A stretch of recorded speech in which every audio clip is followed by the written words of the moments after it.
வணக்கம் அன்பு நண்பர்களே. மதுரையிலிருந்து நபார்டு மானியத்துடன் செயல்படும் கிரீன் மதுரை நர்சரி கார்டன் கல அலுவலர் எஸ் இன்னாசிமுத்து பேசுகிறேன். நீங்களாம் நல்லா இருக்கீங்களா? சௌக்கியமாக இருக்கீங்களா? இன்றைக்கி பார்த்தீங்கன்னா மே மாதம் 1ஆம் தேதி பார்த்திங்கன்னா உழவர் தினம் அப்படின்னு சொல்லி நம்மெல்லாம் கொண்டாடுறோம். அதே மாதிரி அதே மே மாதத்தில் உலகம் அனைத்தும் 20ஆம் தேதி தேனீக்களின் தினம் அப்படின்னு கொண்டாடுறாங்க. உலக தேனீக்களின் தினம். இன்றைக்கி தேனை பற்றி பேசாதவங்க யாருமே இந்த உலகத்தில் இருக்க முடியாது. ஏன்னா தேன் தேவர்களின் உணவு அப்படின்னு சொல்லி எல்லா இதிகாசங்கள்லேயும் குறிப்பிடப்படுது. அது மட்டும் இல்லை, ஒரு பாட்டே பாருங்கள். தேனினி மயிலும் இயேசுவின் நாமம் திவ்ய மதுரமாமே. அந்த பாட்டில் கடவுளுக்கு இணையாக அந்த தேன் ஒப்பிடப்படுது.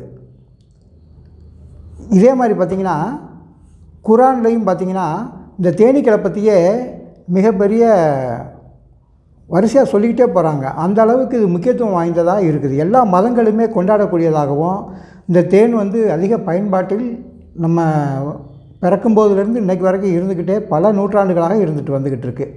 சரி, இப்போ இந்த தேனீக்களை பற்றி பார்க்குறம்போது இந்த தேனில் என்னென்ன சத்துக்கள் இருக்குது அப்படின்றத நம்ம பார்ப்போம்.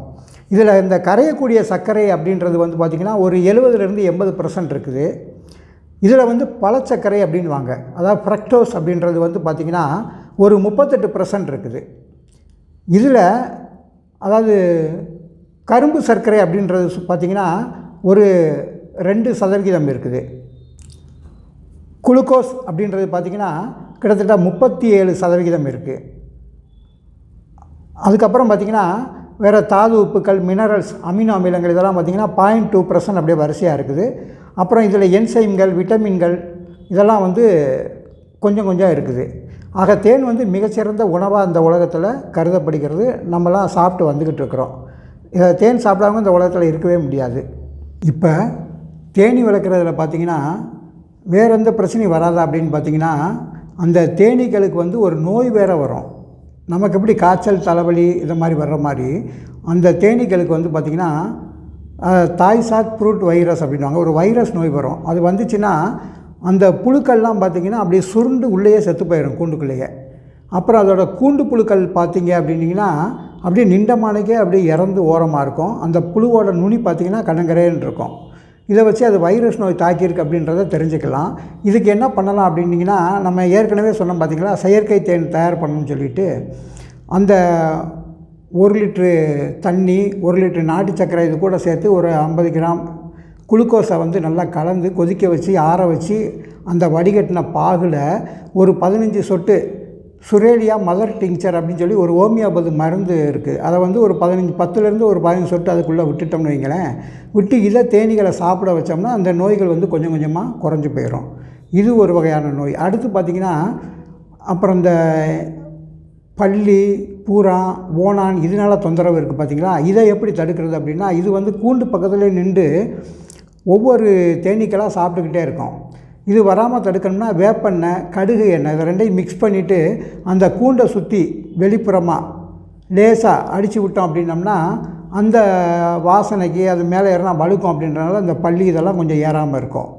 அதுக்கப்புறம் பார்த்திங்கன்னா அந்த உள்ளுக்குள்ளே இருக்கிற தேன் அடைகள் இருக்குது பார்த்திங்கன்னா, அதுக்குள்ளேயும் போய் மெழுகு அந்துப்பூச்சி அப்படின்னு பார்த்திங்கன்னா அது உள்ளே போய் சாப்பிட்டுக்கிட்டே இருக்கும். அது கரெக்டாக இந்த தேன் மெழுகு அடைகளை மட்டும்தான் சாப்பிடும். சாப்பிட்டுட்டு 2 பக்கமே அந்த புழு உள்ளே இருக்கும், 2 பக்கம் நூலாம்படம் மாதிரி கட்டியிருக்கும். அந்த கூண்டை எடுத்து பார்த்திங்க அப்படின்னிங்கன்னா அந்த அடையில் தனியாக தெரியும். சூரிய வெளிச்சம் பற்றி படுற இடத்துல வச்சுருந்திங்கன்னா உள்ளே ஒரு புழு இருக்கிற மாதிரி தெரியும். அப்போ இந்த மாதிரி அடைகளெல்லாம் ஒரு மாதத்துக்கு ஒருக்க நம்ம செக் பண்ணோம்னா தான் உள்ளே என்ன இருக்குது அப்படின்னு தெரியும். இந்த அடைகள் தாக்கின அந்த கூடில் தேனீக்கள் எதுவும் கூடு கட்டாது, இடத்த விட்டு ஓடி போயிடும். அது இருந்துச்சுன்னா அந்த அடைகளை அந்த புழுவை எடுத்து தனியாக கீழே கொண்டுட்டு இந்த புது அடைகளை நம்ம அந்த இடத்துல பாதிக்காத அடைகளை மட்டும் வச்சுட்டு மீதியெல்லாம் கட் பண்ணி எடுத்துடணும். இது ஒரு சிம்டம் தான். அது மட்டும் இல்லை, ஒரு 6 மாதத்துக்கு ஒருக்க இந்த தேனி பெட்டியில் இருக்கிற அடைகளை ஒவ்வொன்றா எடுத்து பார்த்திங்கன்னா ரொம்ப கண்ணங்கரேன்னு ரொம்ப ஒரு மாதிரி படாவதியான பழைய அறைகளில் தேனீக்கள் கூடு கட்டாது. அந்த மாதிரி இதையும் எடுத்து என்ன பண்ணணும், கம்ப்ளீட்டாக அதை ரிமூவ் பண்ணிவிட்டு வெறும் சட்டத்தை மட்டும் வச்சு கூட புது கூடு கட்ட விடலாம். அப்படி புது கூடு கட்டிச்சுன்னா அங்கிட்டு ஒரு 6 மாதம் ஒரு வருஷம் வரைக்கும் தாக்கு பிடிக்கும். இந்த 1 வருஷத்துக்கு மேற்பட்ட கூடுகள் பார்த்திங்கன்னா ரொம்ப பழசாக இந்த மாதிரி கருப்பாக இருக்கிற கூடுகளை வந்து எடுத்து போட்டுடணும். அப்புறம் பார்த்திங்கன்னா எலிகளால் தொந்தரவு வருது அப்படின்னா எலிகளை வந்து ஜிங்க் பாஸ்பைடு மற்ற எத்தனையோ தடுப்பு முறைகள் இருக்குது, அதை வச்சு பண்ணலாம். ரெண்டாவது, இந்த தேனி பெட்டி வளர்க்குற இடத்துல கரையான் புற்று அந்த மாதிரிலாம் இருந்துச்சுன்னா அந்த கரையான் நாள்களையும் நமக்கு தொந்தரவு வரும். அதனால் அந்த இடத்துல பார்த்திங்கன்னா ஏதாவது ஏரியல் மற்ற ஏதோ ஒரு சோப்பு பவுடர், உப்பு சோப்பு பவுடரை வந்து அந்த இடத்துல கரைச்சி அது உள்ளே ஊற்றி விடலாம். இல்லைன்னா குளோர்பெரிபாஸ் அப்படின்ற மருந்துகளை வந்து அந்த இடத்துல லேசாக அந்த தரையில் ஊற்றுற மருந்துகளை மட்டும் ஊற்றி விட்டுட்டிங்க அப்படின்னிங்கன்னா அந்த கரையான் வந்து ஆட்டோமேட்டிக்காக ரொம்ப பூமிக்கு ஆழத்தில் போயிடும், இல்லைன்னா செத்து போயிடும். அதே மாதிரி பார்த்திங்கன்னா இதில் வந்து பார்த்திங்கன்னா ஆடு மாடுகள் வந்து அந்த இடத்துல அடிக்கடி புழக்கக்கூடிய இடத்துல வந்து இதை வைக்கக்கூடாது. இந்த கூடை வந்து நல்ல காற்றோட்டமான மர நிழல் அதிகமாக இருக்க இடத்துல வந்து வைக்கணும். இதுதான் இந்த தேனியை வந்து நம்ம இடத்த விட்டு வெளியே ஓடாமல் இது பாதுகாக்கிறதுக்கு இத்தனை முறைகளையும் நம்ம செஞ்சால் தான் இந்த தேன் பெட்டியை வந்து நம்ம வளர்க்க முடியும். சரி, இப்போ இந்த நம்மளை கொட்டுது பார்த்திங்கன்னா, அந்த தேனி வந்து கொட்டின அடுத்த ஒரு 5 நிமிஷத்துக்குள்ள அது செத்து போயிடும். அது ரொம்ப நேரம் உயிரோடு இருக்காது. அப்புறம் இன்னொன்று முக்கியமானது உங்களுக்கு என்ன சொல்ல வரேன் அப்படின்னிங்கன்னா, தேனை வந்து தலையில் தடவுனா தலை நரைக்கும் அப்படின்வாங்கல்ல, அது வந்து நம்ம முன்னோர்கள் சொன்ன பொய். எதனால் அப்படின்னா, தேனை தொட்டுட்டாங்க எப்படியாவது நாக்கில் டேஸ்ட்டு பார்ப்பாங்க, இல்லை தலையில் எதாவது வச்சுருவாங்க அப்படின்றக்காக வேண்டி இப்படி சொன்னால் அந்த தேனை வந்து பயன்படுத்த மாட்டாங்க அப்படின்றக்காக சொல்லப்பட்ட ஒரு பொய் அது. அப்புறம் என்னென்னு பார்த்திங்கன்னா, இப்போ இந்த தேன் வந்து எடுக்கிறோம் இல்லையா, அந்த அடையிலேருந்து 2 பக்கமும் அழகாக அந்த மூடியை சீவிட்டு அந்த தேனை வந்து என்னென்னா அதை உள்ள ஹனி எக்ஸ்ட்ராக்டர் அப்படின்னு ஒரு பாத்திரம், அந்த பாத்திரத்தை நீங்களே அருமையாக ரெடி பண்ணலாம். அது எப்படி இருக்கும் அப்படின்னிங்கன்னா, இந்த பாருங்கள் ஒரு சில்வர் சட்டி இல்லைன்னா ஒரு ட்ரம்மில் வந்து உள்ளுக்குள்ள இந்த மாதிரி சதுரமான ஒரு அமைப்பு இருக்கும். அதில் பூரா சல்லடையாக இருக்கும். இப்போ இந்த தேன் மூடியெல்லாம் சீச்சி எடுத்துகிட்டு அந்த தேனடை ஒரு சட்டத்தை வந்து இதுக்குள்ளே உள்ளே வச்சிட்டோம்னா, இந்த பாருங்க, இதை அப்படி சுற்றும் போது உள்ளே அழகாக சுற்றும். உள்ளே சுற்றிச்சின்னு வைங்களேன், இந்த சுற்றுற வேகத்தில் வந்து பார்த்திங்கன்னா அந்த தேன் வந்து முன்னாடி ஒரு 10 சுற்று, பின்பக்கம் திருப்பி வச்சு அப்புறம் ஒரு 10 சுற்று சுற்றுனீங்கன்னா அந்த தேன் பூரா ரொம்ப அருமையாக இறங்கி கீழே வந்துடும். அதை வந்து அதுக்கப்புறம் வடிகட்டி ஊற்றிக்கலாம். சரி, இப்போ இந்த தேனெல்லாம் எடுத்துட்டோம். இந்த தேன் வந்து பார்த்திங்கன்னா எவ்வளோ நாளைக்கு கெட்டு போகாமல் இருக்கும் அப்படின்னு பார்த்திங்கன்னா, இப்படி நம்ம இந்த ராட்டிலேருந்து எடுக்கக்கூடிய நேரடியாக உபயோகப்படுத்தக்கூடிய தேன் வந்து பார்த்திங்கன்னா, அந்த தேன் ராட்டோடு வச்சுருந்தாலும் சரி, எப்படி வச்சுருந்தாலும் சரி, அது வந்து 1 மாதம் தான் கெட்டு போகாமல் இருக்கும். அப்போ இந்த 1 மாதத்துக்கு மேலே கெட்டு போகாமல் இருக்கணும்னா இதை நம்ம பதப்படுத்தணும். அது எப்படி பதப்படுத்தலாம் அப்படின்னா, ஒரு அடுப்புக்கு மேலே நல்லா ஒரு பெரிய பாத்திரத்தை வச்சுக்கணும். அந்த பாத்திரத்துக்குள்ளே வந்து நல்லா தண்ணியை நிறச்சிடணும். நிறச்சிக்கிட்டு அதுக்குள்ளே ஒரு முக்கோண வடிவத்தில் இல்லை ஒரு நாற்கர வடிவத்தில் ஒரு ஸ்டாண்டு மாதிரி உள்ளே வச்சு, அதுக்கு மேலே தேன் இருக்கக்கூடிய ஒரு சில்வர் பாத்திரத்தை வந்து இந்த பாத்திரத்துக்குள்ளே உள்ளே வைக்கணும்.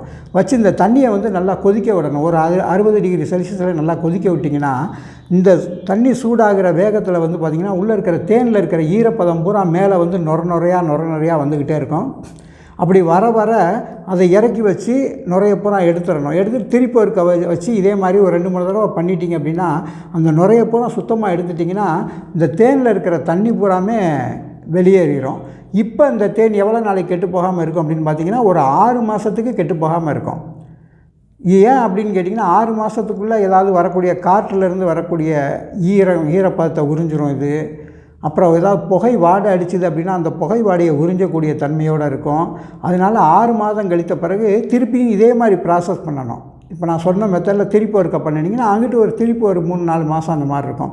இதை சரியான விதத்தில் பதப்படுத்தி வச்சுருக்கல அப்படின்னா, ஏன்னா அந்த எல்லாமே வந்து பார்த்திங்கன்னா அந்த உலகத்தில் இருக்கிற எல்லாமே கெட்டு போகக்கூடிய பொருள் தான். எதுவும் காலங்காலத்துக்கு இருக்கும் அப்படின்றது வந்து சொல்ல முடியாது. அதனால் இந்த மாதிரி பதப்படுத்தி வச்சுக்கிட்டே இருந்தோம்னா தான் அந்த தேன் வந்து கெட்டுப்போன தேன் இல்லை பழைய தேன் அப்படின்றத எப்படி கண்டுபிடிக்கலாம் அப்படின்னா, படு புளிப்பாக இருக்கும், ஒரு புளிப்பு வாசனை அடிக்கும், உள்ளே சாப்பிட்டோம்னாலே ஒரு கொமட்டி ஒரு வாந்தியை ஏற்படுத்தும். இந்த மாதிரி தேன் வந்து கெட்டுப்போன தேன் அப்படின்றது அர்த்தம். சரிங்களா?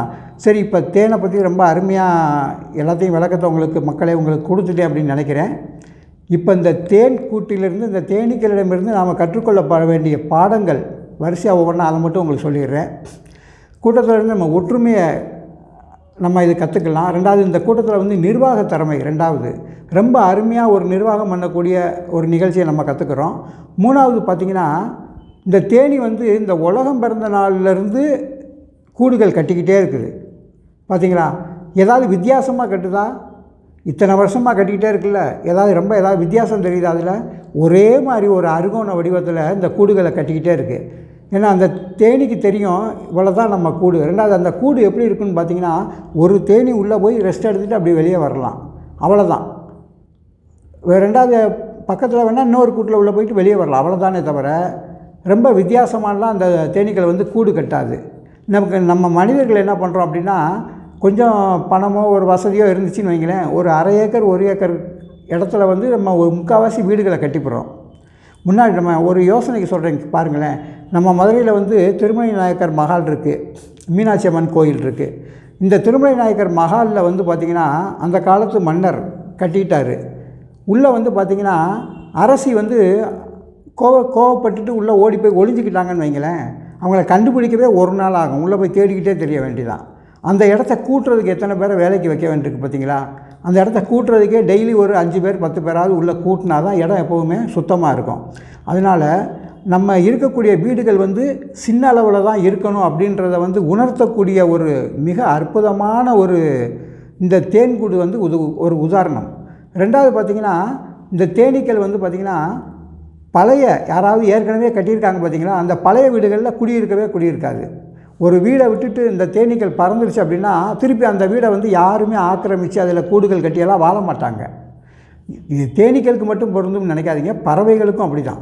ஒரு கூடு கட்டி முடித்த பிறகு அந்த கூட்டை விட்டு குருவிகள்லாம் உற்பத்தியாகி வெளியே போயிடுச்சு அப்படின்னா வேறு குருவிகள் வந்து அந்த கூட்டை ஆல்ட்ரு பண்ணியெல்லாம் வைக்காது. ஆனால் மனிதர்கள் என்ன பண்ணுறோம், ஒரு இடிஞ்சு கிடந்த பங்களாவாக இருந்தாலும் சரி எப்படியாவது அதை ஆக்கிரமிக்கணும், ஏதாவது ரெடி பண்ணணும் அப்படின்றது பார்க்குறாங்க பார்த்தீங்களா. இதுதான் தேனீக்களுக்கும் நமக்கும் உள்ள வித்தியாசம். ரெண்டாவது வந்து பார்த்திங்கன்னா, அந்த வாசலில் வந்து வேறு யாருமே வேற்று இனத்தார் யாருமே உள்ளே வராதுகள். அந்த அளவுக்கு வந்து ஒரு வைராக்கியமான ஒரு தேன் அமைப்பு அது. அப்புறம் பார்த்திங்கன்னா தேனீக்கள் வந்து பார்த்திங்கன்னா வயதான தேனீக்கள் இருக்காங்க பார்த்திங்கன்னா, அவங்கள கொண்டு போய் முதியோர் இல்லத்தில் போய் சேர்க்க மாட்டாங்க. அந்த வயதான தேனீக்களை வந்து தன்னோட அறையிலேயே பக்கத்துலேயே வச்சு அவங்களுக்கு தேவையான உணவுகள் எல்லாம் கொடுத்து அவங்களோட கடைசி நாட்கள் வரைக்கும் அவங்கள பாதுகாக்கக்கூடிய ரொம்ப அற்புதமான நிகழ்ச்சி. நம்ம மனிதர்கள் என்ன பண்ணுறோம், கொஞ்சம் வயசாச்சு ரொம்ப இடத்துல இருந்தாலே அவங்களை கொண்டு போய் எங்கே பண்ணுறோம், முதியோர் இல்லத்தில் சேர்த்துடுறோம் இல்லைங்களா. இதுவும் நம்ம கற்றுக்கிடக்கூடிய மிகப்பெரிய பாடம். அப்புறம் வந்து பார்த்திங்கன்னா சுறுசுறுப்பு. தன்னோட பிறந்த நாள்லேருந்து இந்த உலகத்தை விட்டு போகிற வரைக்கும் அந்த ராணி தேனீக்கள், அந்த வேலைக்கார தேனீக்கள், இவங்கெல்லாம் அந்த சேர்ந்து செய்யக்கூடிய எல்லாம் அக்கா தங்கச்சி அந்த உறவுகள் வந்து மறுக்கவே முடியாது. அந்த அளவுக்கு வந்து விசித்திரமான ஒரு பாகமாக இருக்குது. சரி நண்பர்களே, இன்றைக்கி தேனீக்களோட வகைகளை பற்றி பார்த்துருவோம். இந்த வகைகளில் பார்த்திங்கன்னா மலை தேனி அப்படின்னு இருக்குது. இந்த மலை தேனி வந்து ரொம்ப பெரிய உருவமாக இருக்கும். இது நமக்கு நிறையா கட்டடங்கள், பெரிய பெரிய பாறைகள், மலைகள் இதெல்லாம் பார்த்திங்கன்னா அந்த மலை தேனி கூடு கட்டியிருக்கோம். நிறைய அப்பார்ட்மெண்ட்லலாம் பார்த்துருப்பீங்க, அப்படியே அந்த சவறு போர்ட்டிகோ கீழெல்லாம் பெரிய ராட்டுங்கிறது அப்படியே பெரிய ஒரு 3 அடி 4 அடி நீளத்துக்கெல்லாம் ராட்டு கட்டியிருக்கோம். இந்த தேனீக்களை வந்து நம்ம வளர்க்க முடியாது பெட்டிகளில். அப்படி இருந்தும் வளர்க்குறாங்க, 1-2 இடத்துல வளர்க்குறாங்க. இது வந்து ரொம்ப ஆபத்தான தேனீக்களாக இருக்கிறனால வளர்ப்பதுக்கு கொஞ்சம் யோசிக்கணும். அடுத்தது பார்த்திங்கன்னா கொம்பு தேனி, அதாவது லிட்டில் பி அப்படின்வாங்க, ஏபிஸ் ஃப்ளோரியா அப்படின்னு பேர். இந்த தேனீக்களும் பார்த்திங்கன்னா ரொம்ப ஆக்ரோஷமாக இருக்கும். இது வந்து நம்ம இந்திய தேனீக்கும் இந்த தேனீக்கும் இடையில் இருக்கக்கூடிய தேனீக்கள். இதையும் வந்து ஒரு இடத்துல வளர்க்குறோம் அப்படின்னோம்னா அடுத்தடுத்து இடம் மாறிக்கிட்டே இருக்கக்கூடிய தேனீக்கள். இதுவும் வந்து வளர்க்க முடியாது. அடுத்து பார்த்திங்கன்னா இந்திய தேனீக்கள் சொல்லுவாங்க. இந்திய தேனி இல்லைன்னா அடுக்கு தேனி அப்படின்வாங்க, ஏபிசி இந்தியா அப்படின்னு சொல்லுவாங்க. இந்த தேனி தான் வந்து நம்ம வளர்க்க போகிறோம் இன்றைக்கி. இதுதான் இந்த உலகத்தில் எல்லாருமே நிறையா நம்ம நாட்டை பொறுத்தளவு வளர்த்துக்கிட்டு வந்துக்கிட்டு இருக்கிறோம். இந்த இந்திய தேனி வந்து ரொம்ப விசேஷமானது. அதுக்கப்புறம் பார்த்திங்கன்னா கொசு தேனி அப்படின்வாங்க.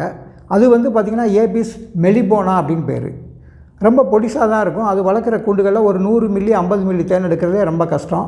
இந்த தேனிக்கு வந்து கொடுக்கு கிடையாது, இது வந்து கடிக்க தான் செய்யும். அதே மாதிரி பார்த்திங்கன்னா அடுத்து என்ன அப்படின்னு கேட்டிங்கன்னா இத்தாலியன் பி அப்படின்னு சொல்லுவாங்க. இதுக்கு பேர் வந்து பார்த்திங்கன்னா ஏபிஸ் மெலிஃபெரா அப்படின்னு பேர். இந்த இத்தாலிய தேனியவும் வளர்க்கலாம். இது நம்ம நாட்டு தேனி இந்திய தேனியை விட கொஞ்சம் பெருசாக இருக்கும். இதுவும் கொஞ்சம் அதிகமான தேன் வைக்கக்கூடியது. இதுதான் வந்து இன்றைக்கி நம்ம வளர்க்கக்கூடிய தேனி வகைகள். சரிங்களா? இப்போ நம்ம வளர்க்கக்கூடிய தேனி வகைகளை பார்த்தோம். இதில் இந்த தேனீக்கள் வந்து எப்படி இருக்கும் அப்படின்னு பார்த்திங்கன்னா, இது வந்து ஈக்களோட வகையை சார்ந்தது. இதில் வந்து 6 கால்கள் இருக்கும், வயிறு வந்து 2 வயிறு இருக்கும். ஒன்று வந்து ஜீரண சக்தி தரக்கூடிய வயிறு, இன்னொன்று ஹனி டேங்க் அப்படின்னு சொல்லுவாங்க. தேன்களை சேகரித்து கொண்டு போய் எடுக்கக்கூடிய வயிறு. 2 டேங்கு, அந்த 2 வயிறு இருக்கக்கூடிய தேனீக்கள் இது. அப்புறம் வந்து பார்த்திங்கன்னா உடல் முழுசும் கம்ப்ளீட்டாக ரோமங்கள், லட்சக்கணக்கான ரோமங்கள் இருக்கும். இது எதுக்கு பயன்படுது அப்படின்னா, ஒரு பூவில் உட்காந்து அந்த மகரந்தத்தை வந்து வாங்கிக்கிட்டு வேறு இடத்துல கொண்டு போய் சேர்க்குறதுக்கும், அதோட கூடுகளில் கொண்டு போய் சேர்த்து வைக்கிறதுக்கும் அது பயன்படுது அது. சரி, இந்த தேனுக்கு வந்து பார்த்திங்கன்னா, இந்த தேனீக்களுக்கு வந்து பார்த்திங்கன்னா, இது வந்து மிகப்பெரிய கூட்டமாக வாழும். நம்ம அந்த பெட்டிகளில் வளர்க்குறதுல பார்த்திங்கன்னா கிட்டத்தட்ட ஒரு 10,000லேருந்து ஒரு 20,000 25,000 வரைக்கும் கூடிய அந்த கூடுகளில் தேனீக்கள் வந்து நிறையா இருந்துக்கிட்டே இருக்கும். அந்தளவுக்கு ஒரு கூட்டமாக வாழக்கூடியது. இது வந்து என்ன பண்ணும் அப்படின்னிங்கன்னா, ஒரு 3/4 கிலோமீட்டர்லேருந்து 1 கிலோமீட்டர் வரைக்கும் கூடிய போய் அங்கே இருக்கிற தேன் மற்ற வாசனையெல்லாம் தெரிஞ்சுக்கிடக்கூடியது. அதே மாதிரி பார்த்திங்கன்னா, இது எவ்வளோ தூரம் போய் தேன் எடுத்துகிட்டு வரும் அப்படின்னு பார்த்திங்கன்னா, ஒரு நாளைக்கு குறைஞ்சது 50லேருந்து ஒரு 100 150 பூ வரைக்கும், ஒரு 2 கிலோமீட்டர் தூரம் வரைக்கும் கூட போய் அந்த தேன்களை வந்து சேகரித்து எடுத்துகிட்டு வரக்கூடிய ஆற்றலுடையது. அப்புறம் இந்த தேனீக்கு வந்து பார்த்திங்கன்னா, அந்த மஞ்சள் நிற பூக்கள், அப்புறம் நீல நிற பூக்கள், அப்புறம் செந்நீல நிறமுடைய பூக்கள், இதெல்லாம் வந்து ரொம்ப பிடிக்கும். இந்த தேனீக்களுக்கு பிடிக்காத நிறம் வந்து பார்த்திங்கன்னா, பிடிக்காத நிறம் சொல்ல முடியாது, அந்த சிகப்பு நிறத்தை வந்து அதனால் கண்டுபிடிக்க முடியாது. ஆனால் அதே சமயத்தில் பார்த்திங்கன்னா, ரொம்ப பிடிக்காத நிறம் அப்படின்னு பார்த்திங்கன்னா, தேனீக்களுக்கு கருப்பு நிறம் வந்து பிடிக்காது. சரிங்களா? அப்புறம் பார்த்திங்கன்னா, இந்த தேனீக்கள் வந்து அவங்களுக்குள்ள நம்ம எப்படி தமிழ் பேசுகிறோம், அது மாதிரி இந்த தேனீக்கள் வந்து அவங்களுக்குள்ள நிறையா பேசிக்கிடுவாங்க. அது என்ன பேசுவாங்க அப்படின்னு கேட்டிங்கன்னா, இப்போ ஒரு பூக்கள் வந்து ரொம்ப பக்கத்தில் இருக்குதுன்னு வச்சுக்கோங்களேன், ஒரு 1/2 கிலோமீட்டருக்குள்ளேயே பூக்கள்லாம் இருக்குது அப்படின்னா, இந்த தேனி வந்து ஒற்றன் தேனி அப்படின்னு இருக்கும். இது போய் எங்கே இருக்குது தேன் அப்படின்னு வந்து பார்த்துட்டு வந்துட்டு கிட்டத்தட்ட வந்து டான்ஸ் ஆடியே சொல்லும். எப்படி சொல்லும் அப்படின்னா, ஒரு வலப்பக்கத்தில் இருந்து இடப்பக்கமாக அப்படியே ஒரு 2 தடவை ரவுண்ட் அடிச்சுட்டு வந்துச்சு அப்படின்னா பூக்கள் பக்கத்தில் இருக்குதுன்னு அர்த்தம். இதே தேனி வந்து சுற்றி பார்த்துட்டு வந்து ஒரு இடப்பக்கம் இருந்து அப்படியே ஒரு ரவுண்டு அடிச்சுட்டு முன்னாடி வரும், திருப்பி கொஞ்சம் ரவுண்டு அடிச்சுட்டு திருப்பி முன்னாடி வரும். இப்படி மாறி மாறி வந்துக்கிட்டே இருந்துச்சு அப்படின்னா பூக்கள் வந்து ரொம்ப தூரத்தில் இருக்குதுன்னு அர்த்தம். அப்படி இல்லாமல் நேராக அங்கேருந்து பறந்து வந்து அந்த தேனி வந்து வாசல் முன்னாடி நின்று, அந்த பெட்டியோட வாசல் முன்னாடி நின்று அப்படி மேலேயும் கீழே போயிட்டு அங்கனுக்குள்ளேயே அசையாமல் அப்படி நின்றுக்கிட்டே பறந்துக்கிட்டு இருந்துச்சு அப்படின்னா தேன் வந்து கண்ணு கெட்டின தூரம் வரைக்கும் தேனே கிடையாது. அதனால் உள்ளே இருக்கிற தேனை பத்திரமா பாதுகாத்துக்கோங்க அப்படின்றத அந்த சொல்லுக்குரிய இந்த மாதிரி நடன மொழிகளில் வந்து அதோட தகவல்களை வந்து ரொம்ப அருமையாக சொல்லும் இது. சரி நண்பர்களே, இப்போ வந்து பார்த்திங்கன்னா தேனி, அந்த வேலைக்கார தேனீக்கள், அதாவது தேனியில் வந்து 3 வகை தேனி இருக்குது. ஒன்று வந்து ராணி தேனி, அப்புறம் வந்து ஆண் தேனி, அப்புறம் வேலைக்கார தேனீக்கள். ராணி தேனி வந்து கூட்டத்தில் ஒரே ஒரு தேனி தான் இருக்கும். அந்த ஆண் தேனீக்கள் வந்து ஒரு சுமாராக ஒரு 5லேருந்து ஒரு 10% எப்போவுமே இருந்துக்கிட்டு இருக்கோம். மீதி வந்து ஒரு 80லேருந்து 90% வந்து இந்த வேலைக்கார தேனீக்கள் தான் ரொம்ப அதிகமாக இருக்கும் இந்த கூட்டத்தில் வந்து. சரி, இப்போ என்ன அப்படின்னு கேட்டிங்கன்னா, நம்ம ஒரு சில பகுதிகளை தெரிஞ்சுக்கிட்டு அப்புறம் உள்ளே போனோம்னா நல்லாயிருக்கும். இந்த தேனியோட வாசனை பொருள் இருக்குது பார்த்திங்களா, இது என்ன அப்படின்னா வேலைக்கார தேனீக்களோட கழுத்து பகுதியில் சுரக்கக்கூடிய ஒரு சில வாசனை பொருட்கள். அதுதான் இந்த ராயல் ஜெல்லி உற்பத்தி பண்ணுறதுக்கு அது மிக முக்கியமான மூல காரணமாக இருக்குது. அது என்னென்ன வாசனை பொருள் அப்படின்னு பார்த்திங்கன்னா, ஒன்று ஜிரேனிக் ஆசிட் அப்படின்றது, அப்புறம் நெரோலிக் ஆசிட் அப்படின்றது, அப்புறம் ஈசிட்ரால், 2-சிட்ரால், பார்சினால், அப்புறம் ஹெப்டனன் அப்படின்னு சொல்லி இந்த 8 வகையான மூலப்பொருட்கள். இந்த ஹெப்டனான் அப்படின்றது வந்து அதோட பற்களில் சுரக்கக்கூடிய ஒரு தன்மை. இது எல்லாம் தான் சேர்ந்து என்ன பண்ணுதுன்னா ராயல் ஜெல்லி அப்படின்னு இந்த தேனீப்பாலை உருவாக்கி கொடுக்குது. இதுதான் இந்த ராயல் ஜெல்லியை வந்து உருவாக்குறதுக்கான முக்கியமான அம்சங்களாக இருக்குது. இது வந்து வேலைக்கார தேனியில் செயல்படக்கூடிய அம்சங்கள். இப்போ அடுத்து பார்த்திங்கன்னா மிக முக்கியமானது என்ன அப்படின்னு கேட்டிங்கன்னா, வேலைக்கார தேனீக்கள் வந்து நம்மளை வந்து கொட்டிடுச்சின்னு வைங்களேன், இந்த கொட்டுறதுக்குள்ளான அந்த கெமிக்கல், அதோட அந்த அமிலங்கள்லாம் என்னென்ன சுரக்குது அப்படின்னு பார்த்திங்கன்னா, ஒன்று வந்து பார்த்திங்கன்னா ஐசோஅமைல் அசிட்டேட் அப்படின்றது, அப்புறம் ஆக்டைல் அசிட்டேட் அப்படின்றது, ஹெக்சைல் அசிட்டேட் அப்படின்றது, பியூட்டைல் அசிட்டேட் அப்படின்ற இந்த 4 வகையான சுரப்பிகளும் அந்த 4 வகையான கெமிக்கல்ஸும் என்ன பண்ணோம் அப்படின்னா, அந்த கொட்டுறதில் செயல்படக்கூடிய அந்த கொடுக்கில் செயல்படக்கூடிய அம்சங்கள். இந்த கொடுக்கு எங்கே இருக்குது அப்படின்னா அந்த குளவியோட அந்த குடல் பகுதி, கடைசி பகுதி வந்து இந்த கொடுக்கா செயல்படுது. சரிங்களா? இதில் ஐசோபெண்டைல் ஆல்கஹால், அப்புறம் பார்த்திங்கன்னா நனோனல், டைஎய்கோசன் -1 -01 அப்படின்றது பார்த்திங்கன்னா இந்த கெமிக்கல்ஸ் இது எதுக்கு அப்படின்னு கேட்டிங்கன்னா, அந்த ஐசோபெண்டைல் ஆல்கஹால் இருக்குது பார்த்திங்களா, இது ஒரு தேனி வந்து நம்ம மேலே கொட்டிட்டு அந்த கொடுக்கு உடஞ்சிருச்சுன்னா ஒரு வாசனை பயங்கரமாக அந்த காற்றுல பரவும். இது என்ன பண்ணும்னா, நமக்கு எதிரி வந்துட்டான் அப்படி சொல்லிட்டு எல்லா தேனீகளையும் கவர்ந்து இழுக்கக்கூடிய தன்மையுடையது. அதனால தான் தேனி கொட்டிச்சுன்னா உடனே அந்த கொட்டுற இடத்துல என்ன பண்ணணும்னா, பச்சை இலை ஏதாவது வச்சு அதை தேய்ச்சிடணும், இல்லைன்னா அந்த இடத்த வந்து ஏதாவது மறைச்சிடணும் வேறு ஏதாவது வாசனையை வச்சு. இல்லைன்னா அந்த வாசனையை வந்து புரிஞ்சுக்கிடுச்சு அப்படின்னா மொத்த குழவிகளும் அந்த கொட்டுற வரையே வந்து கொட்ட வரும். சரிங்களா? இதுதான். சரி, இப்போ வேலைக்கார தேனீக்களோட கழுத்தில் இருக்கக்கூடிய சிறப்பம்சங்கள், அதோட கொடுக்கு நம்ம கொட்டக்கூடியதில் இருக்கக்கூடிய அம்சங்கள் இதெல்லாம் பார்த்தோம். இப்போ இது கொட்டிச்சுன்னா என்னென்ன கெமிக்கல்ஸ் எல்லாம் உள்ளே போகும் அப்படின்னு பார்த்தீங்கன்னா, ஒன்று வந்து ஃபார்மிக் ஆசிட், அப்புறம் வந்து மெத்தயோனிக் ஆசிட் அப்படின்றது வந்து நம்ம கெமிக்கல்ஸ் வந்து உள்ளே போகும். இதில் வந்து பார்த்திங்கன்னா நம்ம உள்ளே என்னென்ன ஆசிட் இறங்குது அப்படின்னு பார்த்திங்கன்னா, மெலிடைன் அப்படின்னு ஒரு இது உள்ளே போகும். உள்ளே போச்சுன்னா இது வந்து என்ன ஆகும்னா ஒரு வலியவும் ஒரு எரிச்சலையும் உண்டாக்கும். அப்புறம் பாஸ்போலிபேஸ் A2 அப்படின்றது ஒன்று உள்ளே போகும். அதுக்கப்புறம் பார்த்திங்கன்னா ஹிஸ்டமைன் அப்படின்னு ஒன்று உள்ளே போகும். இந்த பாஸ்போலிபேஸ் அப்படின்றது என்ன அப்படின்னு கேட்டிங்கன்னா, உள்ளே இறங்கினோடனே அங்கே ஒரு வீக்கத்தை அங்கே இருக்கிற திசுக்களை பூரா அடிச்சுட்டு அந்த இடத்துல கொட்டின இடத்துல வந்து பார்த்திங்கன்னா ஒரு தண்ணி தான் வெளியே வரும். அந்த தண்ணி தான் அந்த ஹிஸ்டைன்ற அந்த பேருடையது என்ன பண்ணும் அப்படின்னா, வீக்கத்தையும் வலியையும் மேலும் ரொம்ப அதிகப்படுத்தும். சரிங்களா? அது போக இதுக்கு துணையாக என்ன பண்ணும்னா பெப்டைடு, என்சைம்கள், அப்புறம் வந்து பார்த்திங்கன்னா துணை நொதிப்பொருட்கள் இதெல்லாம் சேர்ந்து அந்த வீக்கத்தை வந்து உருவாக்கி விடும். இப்போ இது வந்து வேலைக்கார தேனீக்களை பொறுத்தளவுக்கு நான் எல்லாம் சொல்லிட்டேன். இது கொட்டினா என்னென்ன பாய்சன் உள்ளே போகும், அது கொட்டுறதுக்கான முயற்சியில் அதுக்குள்ளே என்னென்ன ஆசிடெல்லாம் இருக்குது அப்படின்றத நான் உங்களுக்கு சொல்லிட்டேன்.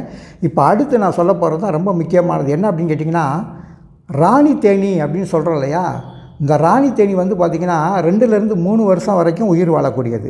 இந்த வேலைக்கார தேனீக்கள் பார்த்திங்கன்னா 60 நாள் கண்டிப்பாக 2 மாதம் வந்து உயிர் வாழும். இதே இந்த ஆண் தேனி பார்த்திங்கன்னா ஒரு 1.5 மாதத்துலேருந்து ஒரு 2 மாதம் அதிகபட்சம் நல்லா இருந்துச்சுன்னா வாழும். சரி, இப்படிப்பட்ட அந்த ஆண் தேனி மட்டும் அதாவது இந்த ராணி தேனி மட்டும் ஒரு 2 வருஷம் 3 வருஷம் வாழ்கிறதுக்கான காரணம் என்ன அப்படின்னு கேட்டிங்கன்னா, அந்த ராணி தேனி உடம்பில் சுரக்கக்கூடிய ஒரு சில ஆசிட், அது என்னன்றதை இப்போ பார்ப்போம். இந்த ராணி தேனியில் பார்த்திங்கன்னா நயன் ஹீட்டோ E2 டெக்கானிக் ஆசிட் அப்படின்றது, அப்புறம் nine hydroxy E2 decanoic acid, இந்த தான் முக்கியமானது. இந்த ஆசிட் என்ன பண்ணும் அப்படின்னு கேட்டிங்கன்னா, மற்ற வேலைக்கார தேனீக்களை வந்து கவர்ந்து பக்கத்தில் வர்றதுக்கும், அதோட இது உயிரோடு இருக்க காலங்கள் பூராமே வேலைக்கார தேனீகளோட கருமுட்டை வளர்ச்சி இருக்கு இல்லையா, அது வந்து தடைப்பட்டுக்கிட்டே இருக்கும். இந்த ஆசிட் சுரக்க இந்த வாசனை வர வர வேலைக்கார தேனீக்கள் கருப்பை வந்து செயலில்லாமல் மலட்டு தேனீக்களாகவே அந்த கடைசி வரைக்கும் வச்சுருக்கோம். இதுக்கு காரணம் என்னென்னா இந்த ராணி உயிரோடு இருக்கிறனால தான். சரிங்களா? அப்புறம் இந்த நயன் சொன்ன இல்லையா, nine keto decanoic acid, nine hydroxy E2 decanoic acid, இந்த 2 ஆசிடுமே ஆண் தேனீக்களை கவர்றதுக்கும், ஒரு குடும்பத்தை வந்து ராணி ஒரு ஏதோ ஒரு பிடிக்காத காரணத்தில் வெளியே கிளம்புதுன்னு வைங்களேன், ஒட்டுமொத்த இந்த வாசனையினால் அத்தனை கூட்டத்தையும் கவர்ந்து செல்வதற்கும் இந்த கெமிக்கல்ஸ் தான் காரணமாக இருக்குது. அப்புறம் என்ன அப்படின்னு கேட்டிங்கன்னா, நசனவ் அப்படின்வாங்க. இந்த நசனவ் அப்படின்றது என்ன அப்படின்னு கேட்டிங்கன்னா, அந்த ராணி தேனியை வந்து அடையாளம் காண்றது இதுதான். இந்த நசனவுன்ற இந்த திறமை சுரக்கிறனால தான் இதுதான் ராணி தேனி மற்ற தேனீகள் பூரா ஈஸியாக தெரிஞ்சுக்கிறதுக்கு இது ஒரு காரணமாக இருக்குது. அதுக்கப்புறம் பார்த்திங்கன்னா கொச்சுவிக்கோவ் அப்படின்னு பேர், அதாவது வேலைக்கார தேனீக்களை கவர்ந்து இழுக்கிறதுக்கு இந்த கெமிக்கல்ஸும் ஒரு முக்கியமான காரணம். அதுக்கப்புறம் மிக முக்கியமானது ராணி தேனியில் சுரக்கக்கூடிய ஒரு வாசனை என்ன அப்படின்னு கேட்டிங்கன்னா டெர்ஜிட் அப்படின்னு பேர். இந்த டெர்ஜிட் தான் ரொம்ப மிக மிக முக்கியமான ஒரு கெமிக்கல் ஃபார்முலா.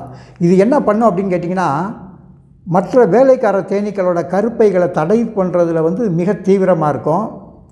அது மட்டும் இல்லை, புதிய ராணிகள் எங்கேயும் உற்பத்தி பண்ண விடாமல் தடுக்கிறதுக்கும் இந்த கெமிக்கல்ஸ் தான் காரணம்.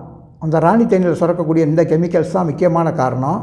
அப்புறம் வேலைக்கார தேனீக்களோட அந்த கரு வளர்ச்சி வந்து வளராமலே தடுத்து இது உயிரோடு இருக்க காலங்கள் மட்டும் அதை அப்படியே செயல்பாட்டில் வச்சிருக்கிறதும் இந்த கெமிக்கல்ஸ் தான் மிக முக்கியமான காரணம்.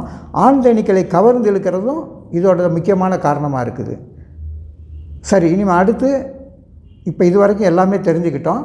இனிமேல் எப்படி இந்த தேனியை வந்து வளர்ப்பு விகிதத்தில் நம்ம கொண்டு போகிறது, இதோட வாழ்க்கை முறைகள் என்ன அப்படின்றத பார்த்துக்கிட்டு நம்ம அடுத்த ஸ்டெப்பு போவோம். சரி, இந்த ராணி தேனி வந்து இருக்கிறதுலையே நல்ல பெரிய வயிறை வச்சுக்கிட்டு நல்லா பெருசாக இருக்குப்பாக. அதுக்கப்புறம் பார்த்திங்கன்னா நிறம் வந்து சிவப்பு நிறத்தில் இருக்கும், சிவப்பும் கருப்பும் கலந்த நிறத்தில் இருக்கும். இந்த ஆண் தேனீக்கள் வந்து முழுக்க முழுக்க ஒரு சில கருப்பு அடைஞ்ச நிறத்தில் இருக்கும். இதே வேலைக்கார தேனீக்கள் பார்த்திங்கன்னா அதுவும் சிவப்பு நிறத்தில் இருக்கும். சரிங்களா? அப்புறம் இந்த ராணி தேனி வந்து எப்படி உருவாகுது, எப்படி அது வருது அப்படின்னு பார்த்துக்கணும். ராணி தேனியோட உணவு வந்து பார்த்திங்கன்னா ராயல் ஜெல்லி அப்படின்னு சொல்லிட்டு வேலைக்கார தேனீக்களோட கழுத்தில் சுரக்கக்கூடிய ஒரு பால், தேனி பால் அப்படின்றத சாப்பிட்டு வளரக்கூடியது இந்த ராணி தேனி. அதே மாதிரி பார்த்திங்கன்னா வேலைக்கார தேனீக்கள் என்ன சாப்பிடுவாங்க அப்படின்னா தேன், அந்த அவங்க கொண்டு வந்திருக்கக்கூடிய மகரந்தம், தண்ணி, இந்த மூணையும் கலந்து ஒரு ரொட்டி மாதிரி சாப்பிடுவாங்க. இதே ஆண் தேனீக்களுக்கும் இதுதான் உணவு. இதில் இந்த தேனீக்களில் வந்து பார்த்திங்கன்னா ராணி தேனி வந்து இனப்பெருக்க உறுப்பு வந்து முழுமையாக பெண்ணாக இருக்கும்.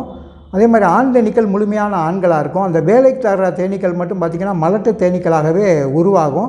ஆனால் அதை கடைசி வரைக்கும் மலட்டு தேனீக்களாகவே மெயின்டைன் பண்ணுற திறமை யார்கிட்ட இருக்குன்னா ராணி தேனிகிட்ட இருக்குது. சரி நண்பர்களே, இப்போ இந்த தேன் மட்டும் எங்கே கட்டுன்னு நினைக்கிறீங்க? இந்த மரங்கள்லாம் நிறையா பார்த்துருப்பீங்க. இந்த தேன் வந்து எங்கே கட்டியிருக்கு பார்த்துருக்கீங்களா? எப்போவுமே ஒரு தேன் கூடு வந்து மேலேருந்து ஆரம்பிச்சுக்கிட்டு அப்படியே கீழே வரிசையாக வந்துக்கிட்டே இருக்கும். இந்த தேன் வந்து எப்படி கட்டுன்னா மேலேருந்து ஆரம்பித்து அப்படியே படிப்படியாக கட்டிக்கிட்டே வந்துக்கிட்டே இருக்கும்.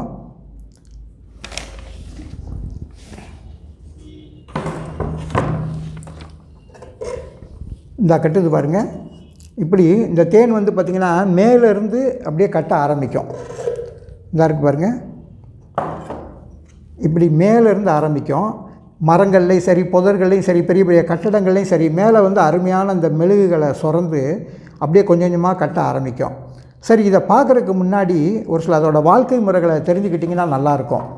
அதாவது இந்த ராணி தேனி வந்து பார்த்திங்கன்னா ஒரு நாளைக்கு வந்து கிட்டத்தட்ட ஒரு கூடுகள் கட்டின பிறகு, வேலைக்கார தேனீக்கள்லாம் சேர்ந்து கூடுகள் கட்டின பிறகு குறைஞ்சபட்சம் வந்து ஒரு நாளைக்கு ஒரு 200லேருந்து ஒரு 500 முட்டை வரைக்கும் வச்சுக்கிட்டே இருக்கும். இது எப்படி இந்த வாழ்க்கை வரலாறை பார்க்குறதுக்கு முன்னாடி இந்த தேனை நம்ம தெரிஞ்சுக்கிட்டே பண்ணிடுவோம். சரிங்களா? இப்போ இந்த மரத்தில் கட்டுறதுல வந்து தேன் எங்கே இருக்கும் பெரும்பாலும் அப்படின்னு பார்த்திங்கன்னா அந்த மே பகுதியில் தான் தேன் கட்டும். ஒவ்வொரு மரத்துலையும் பார்த்திங்கன்னா அந்த மேலே தான் தேன் இருக்கும். அதுக்கப்புறம் வந்து பார்த்திங்கன்னா வேலைக்கார தேனீக்களோட உள்ள புழுக்கள் வந்து குஞ்சுகள் இருக்கும். அது எப்படி இருக்கும் அப்படின்னிங்கன்னா அந்த அழகாக அந்த மூடி போட்டது எப்படி இருக்குன்னா மட்டமாக இருக்கும் அந்த மூடிகள் பூரா. அதுக்கப்புறம் அதை விட கொஞ்சம் அறைகளில் கொஞ்சம் பெரிய பெரிய மூடியாக இருந்துச்சு அப்படின்னா அது வந்து ஆண் தேனீக்களோட அறைகள் அப்படின்னு ஈஸியாக கண்டுபிடிச்சிடலாம். ஆனால் அந்த ராணி தேனீகளோட அடைகள் மட்டும் எப்படி இருக்கும் அப்படின்னிங்கன்னா அந்த விளிம்பில், அந்த கூட்டோட விளிம்பில் கீழே வந்து கொஞ்சம் நல்லா நீளமாக அப்படி நீட்டி இருக்கும். இது வந்து ராணி தேனி உருவாகக்கூடிய இந்த அறைகள் அப்படின்னு பேர். சரிங்களா? சரி, இப்போ இந்த ராணி தேனியோட ஒரு வாழ்க்கை வரலாறை பற்றி இப்போ நம்ம தெரிஞ்சுக்கிடுவோம். இந்த ராணி தேனியோட வேலையே என்ன அப்படின்னு கேட்டிங்கன்னா கூட்டுக்குள்ளேருந்து முட்டையிடுறது தான் அதுக்கு வேலை. ஒரு நாளைக்கு வந்து 200லேருந்து ஒரு 300-400 முட்டைகளை இட்டுக்கிட்டே வரும். அப்படி முட்டையிடுறதுக்கான அந்த கூடுகளை வந்து வேலைக்கார தேனி ரொம்ப அருமையாக உருவாக்கி வச்ச பிறகு தான் இது போய் வெளியே, இந்த ராணி தேனி போய் வெளியே போய் உருவாகும்போதே பிளான் பண்ணிடும் கரெக்டாக வேலைக்கார தேனீக்கள்லாம். அப்போ வெளியே போய் பறந்து மொத்த கூட்டமே வெளியே போய் பறந்து வானத்தில் பறந்து போய்கிட்டு இருக்கோம். அப்படி போய்கிட்டு இருக்கும்போது பார்த்திங்கன்னா அந்த ராணி தேனி வந்து ஒரு 10-15 ஆண் தேனீக்களோடு சேர்ந்து ஒரு நிறைவு அடைஞ்ச பிறகு திருப்பி கூட்டுக்குள்ளே வந்த பிறகு திருப்பி எங்கேயுமே போகாது. அதோட வேலையே பார்த்திங்க அப்படின்னிங்கன்னா ஒரு நாளைக்கு 200-300 முட்டை இடுறது தான் இதோட வேலை. ஒவ்வொரு கூண்டுலையாக போய் முட்டையிட்டு வச்சுக்கிட்டே தான் வரும். சரிங்களா? இப்படி முட்டையிட்ட முட்டைகள் பூரா பார்த்திங்கன்னா ஒரு 3 நாட்கள் இந்த முட்டை பருவம் இருந்துக்கிட்டே இருக்கும். அதுக்கப்புறம் பார்த்திங்கன்னா அந்த புழு பருவம் உருவாயிரும். இந்த புழு பருவம் என்ன ஆகும் அப்படின்னு கேட்டிங்கன்னா இந்த புழு பருவம் வந்துருச்சு இல்லைங்களா? இப்போ தான் என்ன நடக்கும் அப்படின்னு பார்த்திங்கன்னா அந்த வேலைக்கார தேனீக்கள் வந்து தங்களோட கழுத்துக்களில் சுரக்கிற அந்த தேனி பாலை வந்து ராயல் ஜெல்லி அப்படின்றத வந்து கொண்டு போய் ஒவ்வொரு புழுக்களுக்கும் உணவாக கொடுக்கும். அப்படி கொடுக்கும்போது பார்த்திங்கன்னா கரெக்டாக 3 நாளுக்கு தான் எல்லாத்துக்குமே கொடுக்கும். எண்ணி வச்ச மாதிரி 3 நாளைக்கு மேலே எந்த புழுக்களுக்குமே கொடுக்காது. ஆனால் இந்த ராணி தேனியாக உருவாகக்கூடிய புழுக்கள் இருக்குது பார்த்திங்களா, அதுக்கு மட்டும் என்ன பண்ணோம்னா தொடர்ந்தடியாக அங்கிட்டு ஒரு 2 நாள் 5 நாளைக்கு அது புழு பருவத்தில் 5 நாளைக்கு அது கொடுக்கும். அப்புறம் இந்த மற்ற தேனீக்கெல்லாம் 3 நாளோடு நிப்பாட்டிக்கிடும். இந்த 2 நாள் கூடுதலாக சாப்பிட்றதுனால இந்த ராணி தேனி வந்து முட்டையிலேருந்து ஒரு 3 நாள், அப்புறம் ஒரு 5 நாள் இருக்கும். இந்த ராணி தேனி மட்டும் என்ன பண்ணுன்னா கூண்டு புழுவா அப்புறம் உருவான பிறகு அங்கிட்டு ஒரு 8 நாள் கழித்து ராணி தேனி வெளியே வர ஆரம்பிக்கும். இதே பார்த்திங்கன்னா மற்ற வேலைக்கார தேனியும் அந்த ஆண் தேனி வந்து கூடு கருப்பாக இருக்கும். அந்த புழு வெளியே வர்ற காலங்கள் வந்து பார்த்திங்கன்னா ஒரு 14 நாள் ஆகும். அதே சமயத்தில் வேலைக்கார தேனீக்கள் கூண்டு புழுவாக மாறி வெளியே வரக்கூடிய காலங்கள் வந்து அது ஒரு 12 நாள் ஆகும். ஆகமத்தில் பாருங்கள், இந்த ராயல் ஜெல்லின்றதை கூடுதலாக 2 நாள் சாப்பிட்டதுனால இந்த ராணி தேனி வந்து பார்த்திங்கன்னா கரெக்டாக 16வது நாள்லேயே கூண்டை உடச்சிட்டு நல்லா ரொம்ப தெளிச்சியாக வெளியே வந்துடும். ஆனால் அந்த ஆண் தேனி பார்த்திங்கன்னா 24 நாள் கழித்து தான் அந்த கூண்டை உடச்சி அப்படியே வெளியே ஆண் தேனியாக வெளியே வரும். இதே பார்த்திங்கன்னா அந்த வேலைக்கார தேனீக்கள் எப்போ வரும் அப்படின்னிங்கன்னா 20 நாள் கழித்த பிறகு தான் கூண்டை உடச்சி அப்படியே தேனியாக முழு தேனியாக மாதிரி ஒரு மலட்டு தேனியாக வெளியே வரும். ஆக பாருங்கள், இந்த ராயல் ஜெல்லின்ற உணவை சாப்பிட்றனால இந்த ராணி தேனி வந்து பார்த்திங்கன்னா 16வது நாள்லேயே வெளியே வந்துடும். சரி, இப்போ வெளியே வந்துருச்சு இந்த ராணி தேனி. வெளியே வந்த பிறகு அது என்ன பண்ணும் அப்படின்னிங்கன்னா திருப்பி அது பருவம் அடைகிறதுக்கு எல்லா தேனீக்களுமே இப்போ வெளியே வந்த பிறகு இந்த வேலைக்கார தேனீக்கள் இருக்குது பார்த்திங்களா, இது என்ன பண்ணும்னா பிறந்த உடனேயுமே கொஞ்ச நேரம் தான் சும்மா இருக்கும். அடுத்து இதோட வேலைகளை பார்க்க ஆரம்பிச்சு என்ன வேலை பார்க்கும் அப்படின்னிங்கன்னா 1லேருந்து ஒரு 3 நாள் வரைக்கும் பார்த்திங்கன்னா அந்த அறையில் வந்து சுத்தம் பண்ணிக்கிட்டு இருக்கோம். அறையில் கிடக்கிற அசுத்தங்கள் ஏதாவது அது இருந்த இடத்துல இருந்துச்சுன்னா, ஏதோ ஒரு சிந்தி கிடந்துச்சு, சாப்பிட்ட ராயல் ஜெல்லி ஏதாவது கொட்டி கிடந்துச்சு, இல்லை ஒரு மகரந்த தேன் ரொட்டி இதெல்லாம் கொட்டி கிடந்துச்சு அப்படின்னிங்கன்னா அதெல்லாம் எடுத்து போட்டுரும். சரி, நம்ம ஏற்கனவே பார்த்தோம், இந்த 3 நாளைக்கு தான் அந்த ராயல் ஜெல்லி உணவுகள் கொடுக்கப்படும். அதுக்கப்புறம் இந்த வேலைக்கார தேனிக்கும் ஆண் தேனிக்கும் என்ன உணவு கொடுக்கப்படும் அப்படின்னிங்கன்னா அந்த தேன், மகரந்தம், அப்புறம் கொஞ்சம் தண்ணி எல்லாம் சேர்த்து கலவை தான் அதுக்கப்புறம் கொடுக்கப்படும். ஏன்னா இந்த வேலைக்கார தேனீக்களுக்கு பூரா தெரியும் எந்த மாதிரி உருவாக்கினா தான் கரெக்டாக இருக்கும் அப்படின்னு தெரியும். இந்த ராணி தேனிக்கு மட்டும் என்ன பண்ணால் அது இருக்கக்கூடிய 5 நாட்களும் அந்த புழு பருவத்தில் இருக்கக்கூடிய 5 நாட்களுக்குமே அதுக்கு வந்து ராயல் ஜெல்லி மட்டும்தான் ஊட்டி வளர்க்கும். சரிங்களா? இப்போ இந்த ராணி தேனி வந்து பிறந்த பிறகு இப்போ இருக்குதுன்னு வச்சுக்கோங்களேன். இப்போ இந்த வேலைக்கார தேனீக்கள் என்ன பண்ணும் அப்படின்னா ஒரு 3 நாள் பிறந்த உடனேயுமே என்ன பண்ணோம்னா 20 நாளில் பிறந்துடும். இது 24 நாளில் ஆண் தேனி பிறந்துடும். 16வது நாளில் ராணி தேனி பிறந்து வெளியே வந்துடும். இப்போ இந்த வேலைக்கார தேனீக்கள் 1லேருந்து எவ்வளோ நாள் சொல்லியிருக்கேன், வாழ்நாள் வந்து வேலைக்கார தேனீக்களும் ஆண் தேனீக்களும் 60 நாள் தான். 1.5 மாதத்துலேருந்து ஒரு 2 மாதம் தான். இப்போ இந்த 60 நாள் தேனி என்ன பண்ணும்னா பிறந்த அன்னைக்கே வேலையை ஆரம்பிச்சிடும். 1லேருந்து ஒரு 3 நாளைக்குள்ளே அந்த அறையை சுத்தம் பண்ணுறது, அதை க்ளீன் பண்ணுறது, எடுத்து கொடுத்து வெளியே போடுறது, அந்த மாதிரி வேலைகளை பார்க்கும்.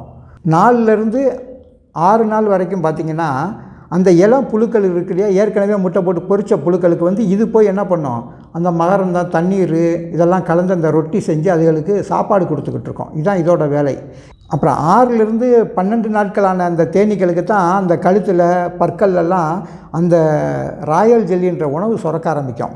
இதைத்தான் அந்த மற்ற அதாவது 3 நாளைக்கு கொடுக்கக்கூடிய உணவுகளாக இது வந்து இளம் புழுக்களுக்கு வந்து கொண்டு போய் ஊட்டிக்கிட்டே இருக்கும். சரிங்களா? அப்புறம் பார்த்திங்கன்னா ஒரு 13லேருந்து ஒரு 18 நாள் 17 நாள் வரைக்கும் வச்சுக்கலாம். அந்த நாள்பட்ட தேனீக்கள் என்ன பண்ணும் அப்படின்னிங்கன்னா அந்த மற்ற வெளியே போய் கொண்டு வரக்கூடிய தேனை சேகரிக்கிறது, அந்த அடையை சுரக்கிறது, இது வந்து மெழுகு சுரக்கும். இந்த டயத்தில் வந்து 13லேருந்து ஒரு 18 நாள் வரைக்கும் அந்த தேனி வந்து பார்த்திங்கன்னா மெழுகுகளை சுரந்து அந்த தேனுக்கெல்லாம் மூடி போடுறது, அடையை வந்து கட்டுறது, அந்த கூடை கட்டுறது, இந்த மாதிரி வேலைகளை வந்து இது கூட சேர்ந்து பண்ணிக்கிட்டே இருக்கும். இது வந்து அப்புறம் மிக முக்கியமானது என்ன அப்படின்னு கேட்டிங்கன்னா 18 வயசுலேருந்து 21 வயசு இருக்குது பார்த்திங்களா. இப்போ நம்மளாம் ஓட்டு போடணும்னா நமக்கு எத்தனை வயசு வேணும்? இன்றைக்கி நம்ம ஓட்டு போடணும்னா 18 வயசு பூர்த்தி ஆகிருக்கணும். ஒரு எல்எல்ஆர் பண்ண ஒரு லைசன்ஸ் எடுக்கிறனால நமக்கு 18 வயது பூர்த்தி ஆகிருக்கணும். ஒரு எலெக்ஷனில் போய் நிற்கணும்னாலும் ஒரு 18 வயசு கண்டிப்பாக முடிஞ்சிருக்கணும். அப்போ 18ன்றது நம்ம அரசாங்கம் நிர்ணயிக்கம் பண்ணியிருக்குது. இதெல்லாம் எதை பார்த்து கற்றுக்கிட்டாங்க அப்படின்னா இந்த தேனீக்களை பார்த்து தான் இதை வந்து முன்னோர்கள் கற்றுக்கிட்டது.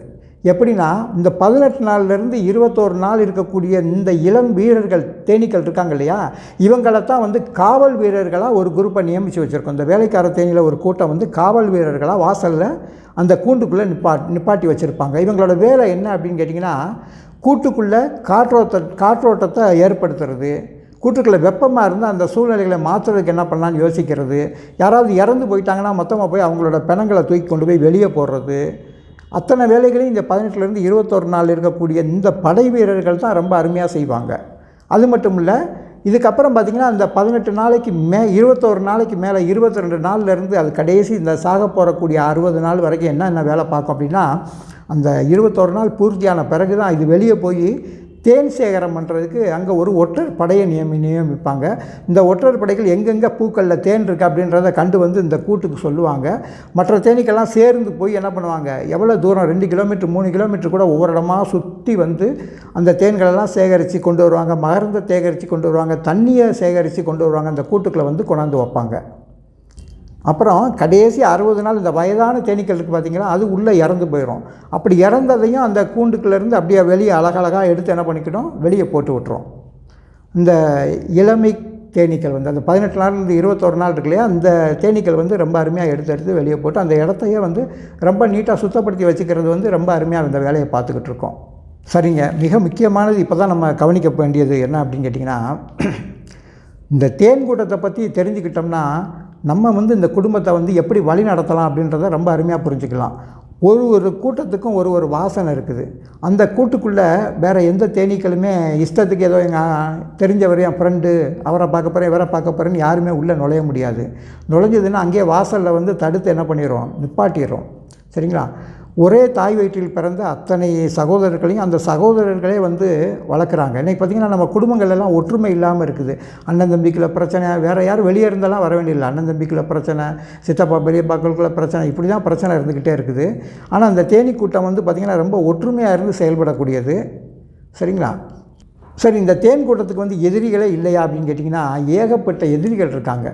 இதுக்கு என்னென்ன எதிரிகள் இருக்காங்க அப்படின்னு பார்த்திங்கன்னா, அதாவது கதண்டு, தேள், பூரா, பல்லி, பாம்பு, அப்புறம் குரங்கு, ஆடு, மாடு, அப்புறம் இந்த தேனீக்களை வந்து பிடிச்சி சாப்பிடக்கூடிய மற்ற பறவைகள், இந்த மாதிரி ஏகப்பட்ட பேர் வந்து இதுக்கு எதிரிகள் இருக்காங்க. இதெல்லாம் வந்து பாதுகாத்தோம்னா தான் நம்ம இந்த தேனீக்களையே வந்து வளர்க்க முடியும். சரிங்களா?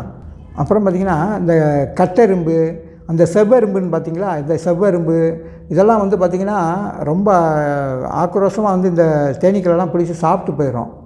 ஓனான்லாம் அந்த பக்கத்துலேயே நின்றுக்கிட்டு இருக்கோம். பள்ளியெல்லாம் ஒரு பள்ளி உள்ளே போயிடுச்சு, இந்த கூண்டுக்குள்ளே போயிடுச்சு அப்படின்னா, நீங்கள் எப்பாவது அந்த பெட்டியை பார்க்கும்போது உள்ளே போயிடுச்சு அப்படின்னா ரொம்ப ஆபத்து. அது உள்ளே இருந்து சாப்பிட்டுக்கிட்டே இருக்கும். அதோட வேலையை இந்த தேனீக்களை பிடிச்சி சாப்பிட்றது தான். அதனால் இந்த எதிரிகள்லாம் இல்லாத அளவுக்கு நீங்கள் அதை பாதுகாத்து வளர்க்கணும். சரிங்களா? சரி, இப்போ முக்கியமானது என்ன கவனிக்கணும் அப்படின்னா, அந்த தேனை வந்து தேன் பெட்டியில் வளர்க்குறீங்க அப்படின்னு வச்சுக்கோங்களேன்.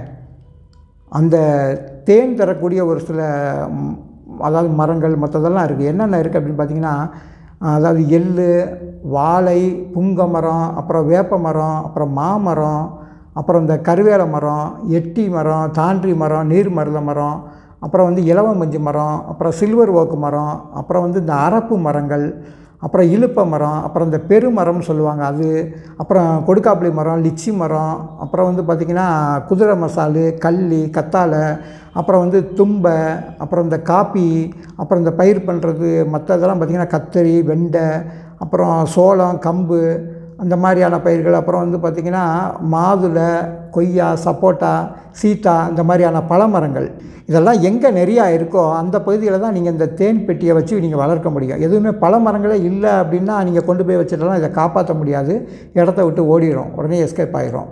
சரிங்களா? அடுத்து வந்து பார்த்திங்கன்னா, அதாவது மகரந்தம் மட்டுமே தரக்கூடிய மரங்கள் வந்து நிறையா இருக்குது. மகரங்கள் மட்டும் தரக்கூடிய மரங்கள் வந்து பார்த்திங்கன்னா அதுவும் நிறையா இருக்குது. என்னென்னா கருவேல், வேல்வேல், குடைவேல், அந்த மாதிரி வேலை மரங்கள் பூராமே மகரங்கள் அதிகமாக இருக்கும். அப்புறம் பனைமரம், பாக்கு மரம், இதெல்லாம் வந்து பார்த்திங்கன்னா மகரங்கள் தான் ரொம்ப அதிகமாக இருக்கும்.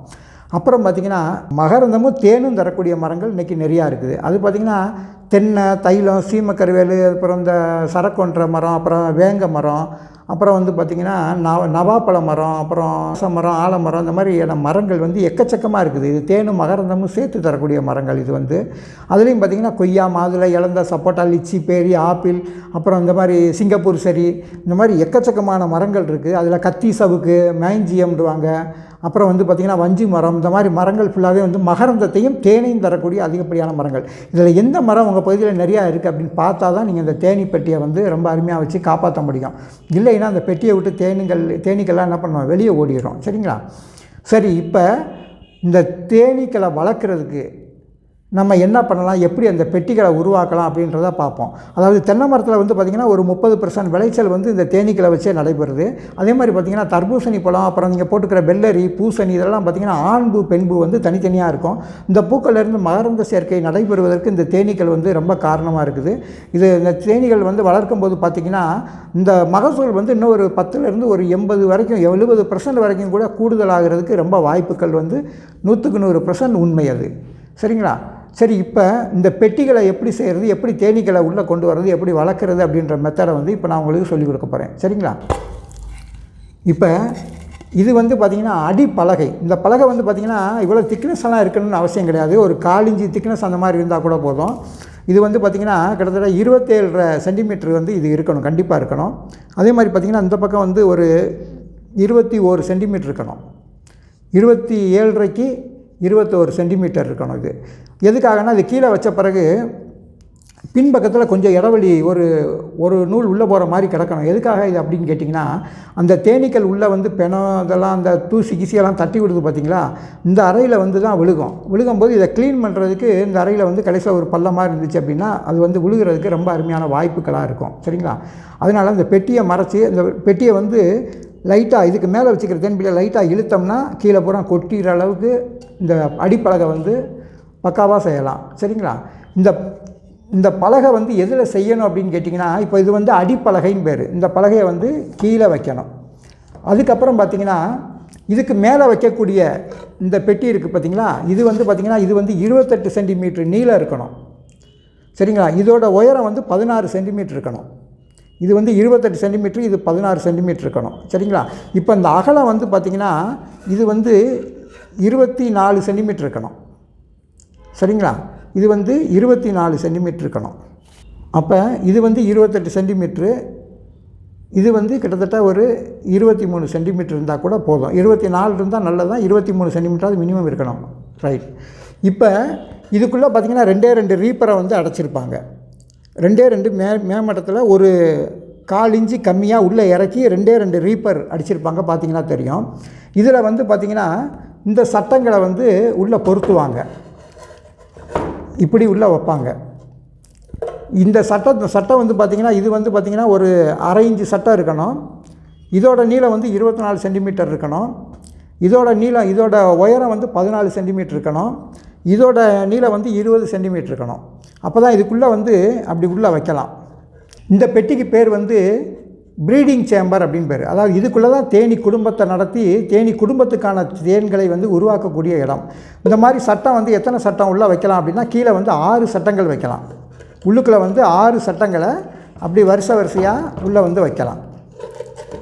எப்போவுமே இந்த கீப்பெட்டியில் வந்து 6 சட்டம் இருக்கணும். இது வந்து பார்த்திங்கன்னா கீழே இந்த அடி பலகை ஒன்று வைக்கிறோம், அந்த அடி பலகைக்கு மேலே இந்த பெட்டியை வந்து வைக்கிறோம். சரிங்களா? அதுக்கப்புறம் பார்த்திங்கன்னா இதுக்கு மேலே இருக்கிறது, அதாவது தேன் மட்டுமே சேகரிக்கக்கூடிய உபரியாக சேகரிக்கக்கூடிய தேன் வந்து சேகரிக்கக்கூடிய ஒரு பெட்டி. அந்த பெட்டி எப்படி இருக்கணும் அப்படின்னு பார்த்திங்கன்னா, அந்த இருக்குது பாருங்கள்.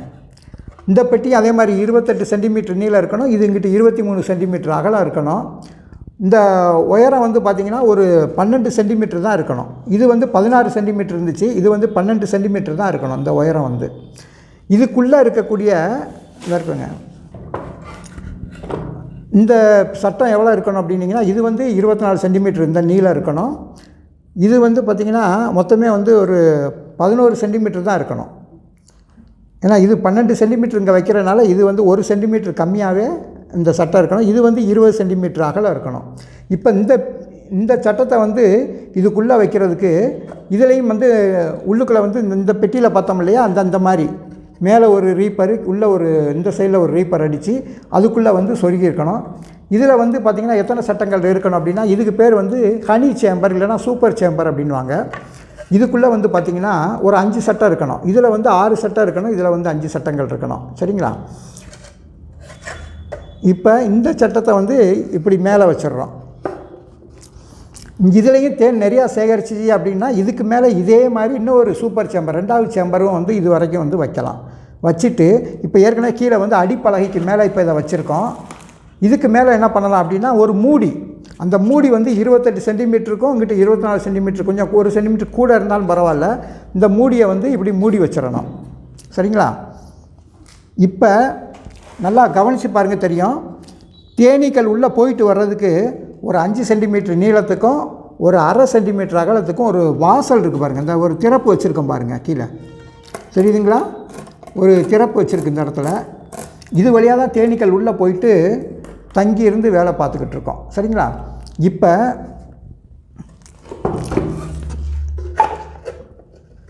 இப்போ நீங்கள் வாங்கிட்டு வர பெட்டி எப்படி இருக்கும் அப்படின்னீங்கன்னா, கீழே வந்து ஒரு 3 சட்டமும் ஒரு சொல்லப்போனால் ஒரு 6 சட்டத்துலேயுமே இந்த மாதிரி கூடுகள் ஃபுல்லாக கட்டி தேனீக்கள் வந்து ரொம்ப அருமையாக உள்ளே ஃபுல்லாக இருந்துக்கிட்டே இருக்கும். இதில் வந்து பார்த்திங்கன்னா மேற்பகுதியில் வந்து தேன் வச்சுருக்கோம், கீழே பூரா அந்த அடைகளில் பூரா புழுக்கள் உற்பத்தி பண்ணிக்கிட்டே இருக்கும். அதில் வந்து நான் சொன்ன மாதிரி அந்த வேலைக்கார தேனீக்களோட கூடுகள் வந்து மட்டமாக இருக்கும். அப்புறம் ஆண் தேனீக்களோட கூடுகள் கொஞ்சம் மூடி வந்து கொஞ்சம் திரட்சியாக கொஞ்சம் மேடாக போட்டுக்கிட்டு இருக்கும். அது வந்து ஆண் தேனீக்கள்னு கண்டுபிடிச்சிடலாம். இதில் வந்து ராணி தேனி கூடு என்ன இருக்கும்னா இப்படி நீட்டிக்கிட்டு இருக்கும், கொஞ்சம் தனித்தனியாக நீட்டிக்கிட்டு இருந்துச்சுன்னா அதுக்கு பேர் ராணி தேனீகள் உருவாகிக்கிட்டு இருக்கு அப்படின்னு அர்த்தம்.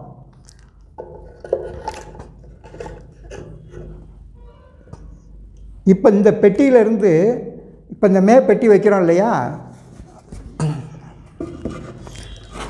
இப்போ நீங்கள் இந்த பெட்டியில் வந்து வெறும் 3 அடுக்கில் தான் தேன் உங்களுக்கு 3 அடுக்கில் மட்டும் இருக்கிற மாதிரி கொடுத்துருந்தாங்கன்னா இந்த பெட்டி வைக்க வேண்டியதில்லை.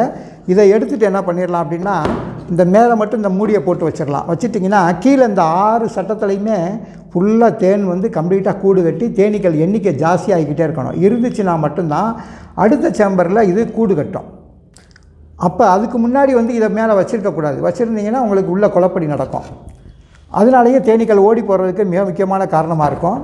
இதில் ஃபுல்லாக அந்த 6 சட்டமும் நிறைஞ்சிருச்சு அப்படின்ற பட்சத்தில் உங்களுக்கே தெரியுது, உள்ளே திறந்து பார்த்திங்கன்னா ரொம்ப நெருக்கடியாக இருக்குது அப்படின்னா அதுக்கப்புறம் இப்படி ஒரு காலி பெட்டியை வந்து இப்படி மேலே வைக்கணும். வச்சிட்டிங்க அப்படின்னா இந்த பெட்டியில் வந்து தேனீக்கள் வந்து ரொம்ப அருமையாக கூடு கட்ட ஆரம்பிச்சிடும். மேலே ஃபுல்லாக நிறைஞ்ச பிறகு பார்த்திங்கன்னா இதில் இந்த ஒரு சட்டத்தை வந்து எடுத்து பார்த்திங்க அப்படின்னு வைங்களேன், இதில் ஃபுல்லாக கூடு கட்டியிருக்கும், தேன் வந்து ஃபுல்லாக நிறைஞ்சிருக்கும். ஒரு 75% அது ஃபுல்லாக மூடி போட்டிருக்கோம். இந்த பக்கம் மூடி போட்டிருக்கோம், இங்கிட்டும் மூடி போட்டிருக்கோம். தேனோட வீடுகள் பார்த்திங்கன்னா நடுவில் ஒரு சுவர் இருக்கும், இந்த பக்கமும் ஒரு அறுகோண வீடு, இந்த பக்கமும் ஒரு அறுகோண வீடு, 2 பக்கமே இருக்கும். 2 பக்கமே தேனை சேகரிச்சிருக்கோம். இந்த ஒரு பெட்டியிலேருந்து மட்டும் வந்து பார்த்திங்கன்னா ஒரு 200-250 ml வரைக்கும், ஒரு 1/4 லிட்டர் வரைக்கும் கூட ரொம்ப அதிகபட்சமாக ஃபுல்லாக இருந்துச்சுன்னா தேன் எடுக்கலாம். அப்போ இது உள்ளே வச்சுருக்கிற 5 சட்டத்துலையும் இருந்து எடுக்கும்போது பார்த்திங்கன்னா ஒரு ட்ரிப் எடுத்திங்க அப்படின்னா கிட்டத்தட்ட பார்த்திங்கன்னா ஒரு 1 கிலோ, ஒரு 3/4 கிலோவாவது மினிமம் கிடைக்கும் உங்களுக்கு. 1 கிலோ வரைக்கும் ஒரு பெட்டியில் வந்து கிடைக்கிறதுக்கு வாய்ப்பு இருக்குது.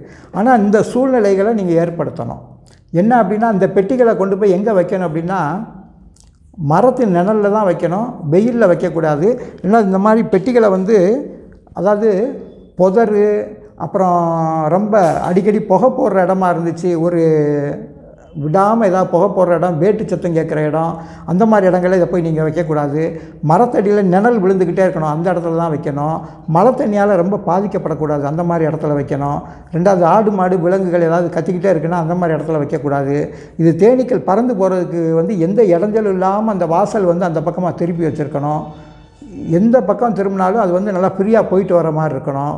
2வது வந்து இந்த தேனீக்களுக்கு நான் சொன்ன எவ்வளவோ எதிரிகள் சொல்லியிருக்கேன், அந்த எதிரிகள்லாம் வந்து இது பக்கத்துலேயே வரக்கூடாது, அந்த மாதிரி இடமா பார்த்து வைக்கணும். 2வது இந்த பெட்டிகளை வைக்கிறதுக்கு வந்து இந்த மாதிரி ஒரு ஸ்டாண்டு, இதுதான் வைக்கணும்னு கிடையாது, ஸ்டாண்டில் இன்றைக்கி ஏகப்பட்ட மாடல் இருக்குது. இதோட அந்த 4 கால் இருக்குது பார்த்திங்களா, இதை வந்து ஒரு சின்ன கிண்ண மாதிரி வச்சு அதுக்குள்ளே இதை உள்ளே வச்சு உள்ளே வந்து வேஸ்ட் ஆயில் இல்லைன்னா ஒரு கிரீஸ் இல்லைனா எறும்பு பொடிகள் 3-4 பக்கமும் போட்டு வச்சுருக்கணும். இதுக்கு மேலே இந்த பெட்டிகளை வந்து இதே மாதிரி வச்சுட்டு ஒரு நூலை போட்டு ரொம்ப டைட்டாக கட்டி வச்சுருக்கணும். இல்லைன்னா யாராவது லேசாக தட்டினாலும் பெட்டி தனித்தனியாக கலந்து விழுந்துடும். அதனால் அதையும் கவனமாக பார்த்துக்கிட்டு இருக்கணும். 2வது கெட்ட வாடை வரக்கூடிய, பெண வாடை வரக்கூடிய மற்ற இடங்கள்லாம் வந்து இதை வந்து வைக்கக்கூடாது. வீடுகள்லையுமே ஏதோ ஒன்று துவைக்கிற சோப்பு, குளிக்கிற சோப்பு இதெல்லாம் போட்டு ரொம்ப அதிகமாக பயன்படுத்திக்கிட்டே இருக்கீங்க அப்படின்னிங்கன்னா அந்த இடத்துல வந்து இந்த குளவிகள் தங்காது. அப்புறம் வந்து காற்று அதிகமான வீசும் திசைகளையும் அந்த குளவிகள் வந்து தங்காது. பூக்களே இல்லைன்னு வச்சுக்கோங்களேன், அந்த ஏரியாவில் நீங்கள் போய் வைக்கிறீங்க, எங்கேயுமே பூக்கள் கிடையாது அப்படின்னா அந்த இடத்துல இந்த குளவிகள் வந்து இந்த தேனீக்கள் வந்து தங்காது, அந்த இடத்த விட்டும் ஓடி போயிடும். சரிங்களா? சரி, இப்போ உள்ள இந்த ராணி தேனியில் இத்தனை திரவங்களும் சுரக்கிறதுனால தான் நமக்கு என்ன பண்ணுது, அந்த வேலைக்கார தேனீக்களை வந்து தன் கட்டுக்குள்ளேயே வச்சுருக்கிறது. இந்த ராணியை சுற்றியே தான் எல்லா வேலைக்கார தேனீக்களும் இருக்கும். சரிங்களா?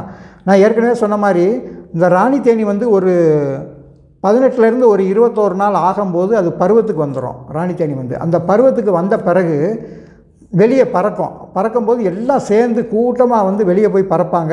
பறக்கும்போது தான் என்ன பண்ணோம், அது கூட ஆண் தேனி ஒரு 4, 5, 10, 15க்கு மேலே அது கூட சேர்ந்து அதுக்கப்புறம் ஆண் தேனி வந்து எல்லாம் பறந்து போன பிறகு இந்த கூட்டுக்குள்ளே உள்ளே வந்துடும். உள்ளே வந்து சேர்ந்த ராணி தேனியை வந்து அதுக்கப்புறம் எங்கேயுமே வெளியவே போகாது. இந்த ராணி தேனி அதுக்கப்புறம் இதோட வேலை வந்து பார்த்திங்கன்னா ஃபுல்லாக முட்டையிடுற வேலை தான் இதோட வேலைகள். சரிங்களா? இப்போ நான் சொன்ன மாதிரி ஒவ்வொரு வயது வர வர வர வர இந்த வேலைக்கார தேனீக்கள் அதுகளுக்குள்ளே கரெக்டாக டீம் செட் பண்ணி உள்ளே வேலை பார்த்துக்கிட்டே இருக்கோம். இந்த ராணி தேனிக்கு பசிக்குது அப்படின்னு வைங்களேன், இப்படி ஒரு தேனியை பார்த்தா போதும் அத்தனையும் கொண்டாந்து சாப்பாடை கொடுக்குறதுக்கு அந்த ராயல் ஜெல்லி மொத்த தேனி ரொட்டி எல்லாம் கொடுக்குறதுக்கு எல்லாமே ரெடியாக இருக்கும். தண்ணி கேட்குதுன்னா தண்ணி கொண்டாந்து கொடுக்கும், மகரந்தம் கேட்குன்னா மகரந்தத்தை கொண்டாந்து கொடுக்கும், என்ன கேட்குதோ அதை கூட வச்சு உடனே கொடுத்துக்கிட்டே இருக்கும். இந்த வேலைக்கார தேனீக்களோட கூட்டமே பயங்கரமாக இருக்கும் ராணி தேனியை சுற்றி. அது என்ன ஆர்டர் போடுதோ அதை செய்கிறதுக்கு எல்லாம் ரெடியாக இருக்கும். அது பிறனால ஆண் தேனீக்கள் பக்கத்துலேயே வர முடியாது. சரிங்களா? ஆண் தேனீக்கள் பெரும்பாலும் உள்ளே எதுக்காக இருக்குது அப்படின்னு பார்த்தீங்கன்னா, இந்த ஒரு விசிறி மாதிரி உள்ளே வந்து வெப்பநிலையை பாதுகாக்கிறதுக்கு ஒரு சில சமன்பாடுகளை ஆணி தேனி செஞ்சுக்கிட்டு இருக்கு. அது மட்டும் இல்லை, வேறு எதுவுமே ராணி தேனி பக்கத்தில் அதுக்கப்புறம் நெருங்கவே முடியாது. அது ஆண் தேனீக்கள் வந்து பக்கத்தில் கூட போக முடியாது. அப்போ இந்த வேலைக்கார தேனீக்கள் வந்து ரொம்ப எப்போவுமே உஷாராக இருக்கும். இப்போ இந்த ராணி தேனி நிறையா தேனீக்களை உருவாக்கிக்கிட்டே வந்துக்கிட்டே இருக்குது. இந்த கூட்டம்லாம் ரொம்ப அருமையாக நிறையா உருவாகிக்கிட்டே இருக்குதுன்னு வச்சுக்கோங்களேன். இப்போ இந்த கூட்டங்களுக்கு வந்து ராணி தேனியை வந்து கொஞ்சம் பிடிக்கலை. ராணி தேனி வந்து எப்போ பார்த்தாலும் சுடுமூஞ்சித்தனமாக இருக்குது, ரொம்ப கோபமாகவே இருக்குது, வெறித்தனமாக இருக்குது அப்படின்னு வச்சுக்கோங்களேன். இந்த வேலைக்கார தேனீக்கெல்லாம் தனியாக வந்து ஒரு கூட்டம் போட்டு பேசுவோம். என்ன நம்ம ஆட்சி சரியில்லையே, ஏதோ ஒன்று என்ன சொல்கிறதுக்கெல்லாம் எடக்கு மடக்காலில் பேசிக்கிட்டே இருக்குது, இந்த தலைவி சரியில்லையா அப்படின்னு சொல்லிட்டு அங்கே ஒரு தீர்மானம் பண்ணி என்ன பண்ணோம்னா, இன்னும் ஒரு ராணி தேனியை தெரியாமல் ஒரு 2-3 கூடு தள்ளி உருவாக்க ஆரம்பிச்சிடும். ஏன்னா ராணி தேனியை உருவாக்குறது யாரோட வேலைன்னா, வேலைக்கார தேனீக்கள் நினச்சா உருவாக்க முடியும். ராணி தேனி நினச்சாலும் ராணி தேனியை உருவாக்க முடியாது. ஆனால் ராணி தேனி உருவாக்குறத தடை பண்ண முடியும். எங்கேயாவது ராணி தேனி உருவாகுதுன்னு இந்த ராணி தேனி வந்து ஒரு விசிட் உலா வருவாங்க, ஒரு இடமா போய் பார்ப்பாங்க. அப்படி பார்க்கும்போது ஏதாவது ராணி தேனி கண்ணில் படிச்சுன்னா அழிச்சிரும். இந்த ராணி தேனி சும்மா விடாது, உடனே அந்த கூட்டை பிச்சு அந்த புழுவை இல்லாமல் ஆக்கி விட்டுரும். அதனால் இது வந்து உலா வருவாங்க. ஆனால் இந்த சிடுமூஞ்சித்தனமாக இருக்கும்போது, ஒரு கோபமாக இருக்கும்போது என்ன பண்ணோம்னா, அந்த வேலைக்கார தேனீக்கள் வந்து ஒரு கூட்டம் வந்து இது சும்மா இருக்க மாட்டேங்குது, இந்த ராணி தேனி சரியில்லையே நமக்கு அப்படின்னு சொல்லி நினச்சிது அப்படின்னிங்கன்னா, இது என்ன பண்ணும்னா, இது தெரியாமல் ஒரு இடத்துல போய் ராணி தேனி கூட்டை உருவாக்கி அதில் இது முட்டை போட்டிருக்கும் பார்த்தீங்களா, அதுக்கு கரெக்டாக ராயல் ஜெல்லியை கொடுத்துட்டு வரும். ஏன்னா அந்த ராயல் ஜெல்லியை கொடுத்தாச்சுன்னா ராணி தேனியை உருவாகிடும். அது வேலைக்கார தேனீக்களுக்கு நல்லா தெரியும். அதனால் இந்த ராணி தேனிக்கு தெரியாமலே ஒரு ராணி தேனியை உருவாக்கி வச்சுக்கிட்டு இருக்கோம். அப்படி உருவாகும் போது இந்த ராணி தேனி உலா வரும்போது அதை சுற்றி நிறையா வேலைக்கார தேனீக்கள் வந்து மறைச்சி நின்றுக்கிடுவாங்க. உள்ளே இருக்கிறதே தெரியாமல் மறைச்சிடுவாங்க. மறைக்கும்போது இந்த ராணி தேனியாக இதுக்கு அடுத்து எவ்வளோ தூரம் எதுக்கு போவான்னு சொல்லிட்டு திரும்பி வந்துடும். ஆனால் இதுக்கு யாராவது ஒரு ஒற்றர் போய் இந்த மாதிரி உனக்கு எதிராக ஒரு தேனி உள்ளே உருவாக்கிட்டு இருக்கு அப்படின்றத தகவல் சொல்லிட்டாங்கன்னா, தேடி பிடிச்சி எந்த இடம் என்னன்னு கேட்டு கரெக்டாக போய் அந்த என்ன பண்ணும், அந்த தேனியை வந்து கொன்றும். தப்பி தவறி இதோட கவனத்தெல்லாம் மறைச்சி அங்கே ஒரு ராணி தேனியை உருவாக்கிட்டாங்கன்னு வைங்களேன், அந்த ராணி தேனி என்ன பண்ணுன்னா ரொம்ப ஆக்ரோஷமாக வெளியே வரும். பிறந்த முதல் நாளில் உள்ளுக்குள்ளே அது தெரியாமலே வளர்ந்துக்கிட்டு இருக்கும்போதே என்ன பண்ணும்னா, இந்த ராணியோட வந்து சண்டை போட வரும். ஒன்று இது வந்து வயதான தேனியாக இருந்துச்சு, இந்த ராணி தேனி பழைய ராணி தேனி ஒரு வயதான தேனியாக இருந்துச்சு அப்படின்னா அந்த தேனி வந்து இதை கொன்றும். அப்படி இந்த தேனி வயதான தேனியாக இருக்குது, இது கூட போய் ஒன்றும் சண்டை போட முடியாது அப்படின்னு நினச்சதுன்னா அது என்ன பண்ணும்னா, ஒரு பெரிய கூட்டத்தை சேர்த்துட்டு வெளியே கிளம்பி ஓடி போயிடும். அப்போ தான் இதுக்கு யோசிக்கும், ஐயோ இவங்கெல்லாம் உதவி பண்ணாங்களே, என்ன எல்லாரையும் காணாமல் போயிட்டாங்க அப்படின்றப்ப தான் இது தெரியும், இத்தனை நாள் ராணி தேனியை உருவாக்கி இதே மாதிரி உருவாக்கி வெளியே போயிட்டாங்க போல் அப்படின்றது தெரியும். ரெண்டாவது நான் சொன்ன மாதிரி தான் அந்த 18 வயசில் ஆகக்கூடிய அந்த படை வீரர்களை நியமிக்கும், ஒற்றர்களை நியமிக்கும், எந்தெந்த டீமை எப்படி செட் பண்ணணுமோ அந்த மாதிரி இருக்கும். வெளியே இருந்து யாரும் இந்த கூட்டுக்குள்ளே போய் என்ன பண்ண முடியாது, உள்ளே என் ஃப்ரெண்ட் இருக்கான் அப்படின்லாம் உள்ளே போய் பார்க்க முடியாது. தேவையில்லாதால வந்து வீட்டுக்குள்ளே அனுமதிக்காது. நீங்கள் இதே மாதிரி தான் நம்ம மக்கள் வந்து தேவையில்லாத ஆட்களை உள்ளே அனுமதிக்கிறது, வீட்டுக்குள்ளே அனுமதிக்கிறதே என்னது ஒரு மிகப்பெரிய ஒரு தவறுதலுக்கு வழிவகுக்கிறதா இன்றைக்கி காலகட்டங்கள் இருக்குது. இதெல்லாம் இந்த தேனியை பார்த்து கற்றுக்கணும். சரிங்களா? அப்புறம் இது உதவும் மனப்பான்மை எல்லாருக்குமே இந்த தேனீக்களுக்கு ரொம்ப அருமையாக இருக்கும். இப்போ நான் சொன்ன அந்த பெட்டியில் ரொம்ப அருமையாக அவங்களுக்கு வந்து தேனி வளர்க்குறத பற்றி நான் சொல்லிட்டேன். இது எங்கே வைக்கணும் வைக்கக்கூடாதுன்றதை சொல்லிட்டேன். இப்போ நீங்கள் என்ன பண்ணணும்னா, இந்த தேனை மட்டும் விற்றீங்கனாலாம் லாபம் கிடையாது. இதில் தேன் விற்கலாம். தேன் வந்து பார்த்திங்கன்னா இன்றைக்கி சாதாரணமாக 1 கிலோ தேன் வந்து பார்த்திங்கன்னா அதுக்கு முன்னாடி இன்னொன்று சொல்லிடுறேன். இந்த பெட்டியில் வந்து ஒரு வருஷத்துக்கு வந்து ஒரு 3 கிலோ 4 கிலோலேருந்து ஒரு 5 கிலோ தேன் வரைக்கும் எடுக்கலாம். இன்றைக்கி 1 கிலோ தேன் வந்து பார்த்திங்கன்னா ஒரு 300 ரூபாலேருந்து 400 600 வரைக்கும் கூட விற்பனை பண்ணிக்கிட்டு இருக்காங்க. அந்த தேனையும் வந்து பார்த்திங்கன்னா மதிப்பு கூட்டி விற்கிறதுனால முருங்கை மரத்தேன், நாவல் தேன், அப்படி ஒவ்வொரு பகுதியில் வச்சக்கூடிய அந்த பூக்கள் மூலியம் சேகரிக்கப்பட்ட தேனுக்கு ஏற்ற மாதிரி ரேட்டை ஃபிக்ஸ் பண்ணி 1000 ரூபா 1500 வரைக்கும் கூட 1 லிட்ரு வந்து 1 கிலோ தேன் வந்து கிலோ கணக்கில் இருக்கிறனால அந்த கிலோ கணக்கில் விற்றுக்கிட்டு வர்றாங்க. சரிங்களா? அப்போ தேன் மட்டும் விற்பனை போய்கிட்டு இருக்குது. அப்புறம் வந்து பார்த்திங்கன்னா தேன் மெழுகு, இதில் அந்த அடையில் மூடி கலட்டுறீங்க இல்லையா, தேன் அடையில் அந்த மூடியை பூரா சுரண்டி எடுக்கிறீங்க இல்லையா, அதிலேருந்து வர்றது. அப்புறம் வந்து பார்த்திங்கன்னா அந்த பெட்டிகளில் ஒட்டிக்கிட்டு இருக்கிறதெல்லாம் சுரண்டி எடுத்திங்கன்னா அவ்வளோ பெரிய மெழுகு வரும். இன்றைக்கி தேன் மெழுகு வந்து பார்த்திங்கன்னா 1 கிலோ 500 ரூபாய்க்கு விற்றுக்கிட்டு இருக்குது. நம்ம பார்க்குற இந்த மெழுகுவர்த்தி பூராமே வந்து இந்த தேன் மெழுகுலேருந்து மட்டும் செய்யப்பட்டதில்லை. தேன் மெழுகு வந்து அவங்க வச்சுக்கிற மெட்டீரியலோட ஒரு 10% சேர்த்துக்கிடுவாங்க. என்ன காரணம்னா, இந்த மெழுகுவர்த்தி தயார் பண்ணுறது வந்து பெட்ரோலிய கச்சா எண்ணெய் பொருட்கள்லேருந்து மிச்சமாகக்கூடிய பாரஃபின் பேக்ஸ் அப்படின்னு சொல்லுவாங்க. அந்த மெழுகுவர்த்தி வந்து அது கூட வந்து அது ஒரு 50 கிலோ இருக்குன்னா இது ஒரு 5 கிலோ 2 கிலோ அந்த மாதிரி சேர்த்துக்கிடுவாங்க. ஒரு 100க்கு 1% கூட சேர்க்குற ஆள் இருக்காங்க. ஆனால் 100க்கு ஒரு 10% சேர்த்துட்டாங்கன்னா அதோட சைனிங் தன்மை, மெழுகுவர்த்தியோட சைனிங் தன்மைக்காக இந்த தேன் மெழுகு வந்து சேர்க்கப்படுகிறது. முழுக்க தேன் மெழுகுனா செஞ்சாங்க அப்படின்னிங்கன்னா அது வந்து எரியறதுக்கான வாய்ப்பு இல்லாமல் போயிடும். அதே மாதிரி பார்த்திங்கன்னா இன்றைக்கி தேன் வந்து எது நல்ல தேன் எது ஒரிஜினல் அப்படின்னு கண்டுபிடிக்கணும்னா ரொம்ப ஈஸி. என்னென்னா, ஒரு சாதாரண இங்கிலீஷ் பேப்பரில் ஒரு செய்தித்தாளை எடுத்துகிட்டு அது மேலே விட்டிங்கன்னா அந்த தாள் வந்து நனையக்கூடாது, அப்படியே மேலே கெட்டியாக கிடக்கணும். அப்படி இருந்து ஒவ்வொரு தேன்லையுமே ஒரு 20% மாய்ஸ்டர் இருந்துக்கிட்டே இருக்கும். அதான் ஈரப்பதம் கண்டிப்பாக இருந்தாகணும். அதில் அந்த மாதிரி பேப்பரில் விட்டிங்கன்னா இருக்காது. அப்புறம் அதில் வந்து தீ வச்சு பொறுத்துனிங்கன்னா படன்னு வெடிச்சத்தோடு எரிஞ்சுது அப்படின்னா அதில் கொஞ்சம் தண்ணி ஏதோ மிக்சிங் கொஞ்சம் கூடுதலாக இருக்குது அப்படின்னு அர்த்தம். அதே மாதிரி பார்த்திங்கன்னா இது கெமிக்கல் டெஸ்ட்டும் நிறையா இருக்குது இந்த தேன் ஒரிஜினலாக இல்லையான்னு தேர்வு பண்ணுறதுக்கு. அப்புறம் வந்து பார்த்திங்கன்னா இந்த தேன் விற்கிறோம், தேன் மெழுகு விற்கிறோம். அப்புறம் இந்த ராயல் ஜெல்லி அப்படின்றது விற்கிறாங்க. ராயல் ஜெல்லின்றது பார்த்திங்கன்னா அந்த ராணி தேனி கூடுகளை வந்து அதிகமாக உருவாக்க வச்சு அதிலிருந்து வரக்கூடிய அந்த கழுத்து பதிலேருந்து சுரக்கக்கூடிய அந்த உணவுகளில் மிச்சப்படுறதை பூரா சேகரம் பண்ணி அதை அந்த ராயல் ஜெல்லி அப்படின்னு சொல்லி எடுத்து தனியாக விற்கிறாங்க. இதுவும் பார்த்திங்கன்னா ராயல் ஜெல்லி வந்து இன்றைக்கி நெட்டில் போட்டு பாருங்களேன், ஒரு 100 கிராம் வந்து பார்த்திங்கன்னா ஒரு 6000 ரூபா 8000 ரூபா வரைக்கும் விற்பனை ஆகுது.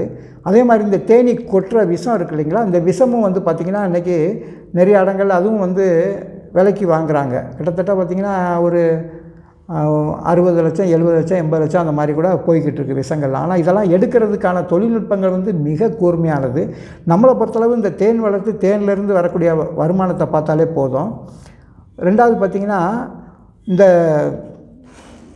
கூடுகளில் வந்து இந்த தேனை மட்டும் விற்றிங்கனால லாபம் பார்க்க முடியாது. இன்றைக்கி இந்த தேன் பெட்டி வளர்க்கணும் அப்படின்னு ஆசைப்பட்டிங்கன்னா ஒரு 2 பெட்டி இல்லை 3 பெட்டி ஒரு 5 பெட்டி வச்சுக்கிட்டு இந்த பெட்டியிலேருந்து இன்னொரு பெட்டிக்கு நீங்கள் அடிக்கடி இந்த குடும்பங்களை பிரித்து கொண்டு போகிறது மூலியம் ஒரு வருஷத்துக்கு வந்து ஒரு 20 குடும்பங்களை வந்து நீங்கள் பிரிச்சிடலாம். அதாவது 20 பெட்டிகளை நீங்களே உருவாக்கிடலாம். இப்போ நான் சொன்ன அந்த அளவுப்படி இந்த பெட்டிகள்லாம் வந்து ரொம்ப காஸ்ட்லியாக இருக்கும் அப்படின்லாம் கிடையாது. சாதாரண பக்கஸ் பெட்டி பலகான அந்த தேன் பெட்டி வந்து இப்படி தான் செய்யணும், இந்த மரத்தில் தான் செய்யணும் அப்படின்றது நம்ம இந்திய நிர்ணயம் ஒரு அளவு இருக்குது. என்ன அப்படின்னு கேட்டிங்கன்னா, இந்த தேன் பெட்டி செய்கிறது பார்த்திங்கன்னா அங்கே பாருங்கள், இது வந்து பார்த்திங்கன்னா பாருங்கள் புன்னை மரம் அப்படின்னு பேர். இந்த புன்னை மரத்தில் செய்யக்கூடிய பெட்டிகள் வந்து பார்த்திங்கன்னா உள்ளேயும் கதகதப்பாக இருக்கும், மழை காலத்தில் வந்து உள்ளே கதகதப்பாக இருக்கும், வெயில் காலத்தில் உள்ளே காற்றோட்டமாக இருக்கும், உள்ளே வந்து குளிர்ச்சி தரக்கூடியதாக இருக்கும். இந்த மரத்துக்கு பேர் வந்து புன்னை மரம் அப்படின்னு பேர். இது வந்து ஆயிலியம் நட்சத்திரத்துக்காரங்களுக்குரிய மரம் இது. ரெண்டாவது இது பேர் பொட்டானிக்கல் நேம் வந்து கேலோஃபிலம் இனோஃபிலம் அப்படின்றது பேர் இதுக்கு. அப்போ இந்த பெட்டி பலகை செய்கிறது பூரா இந்த புன்னை மரத்து பலகையில் செஞ்சாங்க அப்படின்னா ரொம்ப அருமையாக இருக்கும். ஆனால் அன்றைக்கி புன்னை மர பலகை கிடைக்கிறது இல்லை. அதனால் மாமர பலகை, ஏதோ ஒரு கோங்கு மரத்து பலகை, எந்த பலகை சீப்பாக கிடைக்குதோ ஆலம் பலகை, அரச பலகை, இந்த மாதிரிலாம் எதில் வேணாலும் செய்கிறாங்க இன்றைக்கி. அதுக்கப்புறம் பார்த்திங்கன்னா உள்ளே இருக்கிற இந்த சட்டங்கள் பார்த்திங்களா, அந்த சட்டங்கள் வந்து முழுக்க தேக்கு மரத்தினால் செய்யப்பட்டதாக இருக்கணும். அங்கே பாருங்கள், இதுதான் தேக்கு மரம். இந்த தேக்கு மரத்தினால் செய்யப்பட்டதாக இருக்கணும். இதோட பொட்டானிக்கல் நேம் வந்து டெக்டோனா கிராண்டிஸ் அப்படின்னு பேர். இப்போ நான் சொன்ன மாதிரி இந்த பெட்டிகள் பிரிக்கிறதுக்கு என்ன பண்ணலாம் அப்படின்னு பார்ப்போம். இப்போ நீங்கள் தேன் எடுத்து வைக்கிறீங்க. நான் தேன் வந்து ஒரு வருஷத்துக்கு எத்தனை தடவை எப்படி கலெக்ட் பண்ணுறதுன்றதை சொல்லிட்டேன். இப்போ இந்த தேன் பெட்டிகளை வந்து அதிகமாக உருவாக்குறதுக்கு என்ன பண்ணணும்னா, இந்த மாதிரி இப்போ ஏற்கனவே உங்கள்கிட்ட இது தேன் இருக்குதுன்னு வச்சுக்கோங்களேன். நீங்கள் இதே மாதிரி பெட்டி இன்னொரு பெட்டியை வந்து செஞ்சிடணும். செஞ்சுட்டு ஸ்டாண்டெல்லாம் செஞ்சுட்டு அதில் வந்து என்ன பண்ணணும்னா, இந்த கீ சட்டத்தில் வந்து பார்த்திங்கன்னா கீழே ப்ரீடிங் சேம்பர்னு சொன்னேன் பார்த்தீங்களா, இதில் வந்து பார்த்திங்கன்னா இந்த பக்கம் 3 அங்கிட்டு 3 6 இது உள்ளே கிடக்கும், 6 சட்டங்கள் கிடக்கும். இந்த இருக்கு பாருங்கள், இந்த மாதிரி 6 சட்டங்கள் உள்ளே இருக்கும். இந்த 6லையுமே கூடு கட்டி ராணி தேனி இருக்கும். ஒரு ராணி தேனி தான் இருக்கும் உள்ளே வந்து. இதில் என்ன பண்ணணும்னா 3 சட்டங்களை வந்து எடுத்துடணும். எடுத்து இதுக்குள்ளே போட்டுடணும். இந்த பக்கம் இருக்கிற இதே மாதிரி ப்ரீடிங் சேம்பருக்குள்ளே உள்ளே போட்டுட்டு இதில் 3 சட்டம் இருக்கு இல்லையா, மிச்சம் 3 சட்டம் இதிலேருந்து எடுத்துட்டதுனால இன்னொரு 3 காலி சட்டத்தை இதுக்குள்ளே போட்டு வச்சிடணும். இந்த 3லையும் குளவிகள், இந்த தேனீக்கள் இருக்கக்கூடிய சட்டங்களை இதில் போட்டு இதை வந்து பக்கத்தில் வைக்கக்கூடாது. இதை வந்து எவ்வளோ தூரத்தில் வைக்கணும்னா, இங்கேருந்து 1 கிலோமீட்டர் 1.5 கிலோமீட்டர் யாராவது உங்கள் ஃப்ரெண்டு தோப்பு இருக்குது, யாராவது தெரிஞ்சவங்க தோப்பு இருக்குது அப்படின்னா அங்கே கொண்டு போயிருங்க.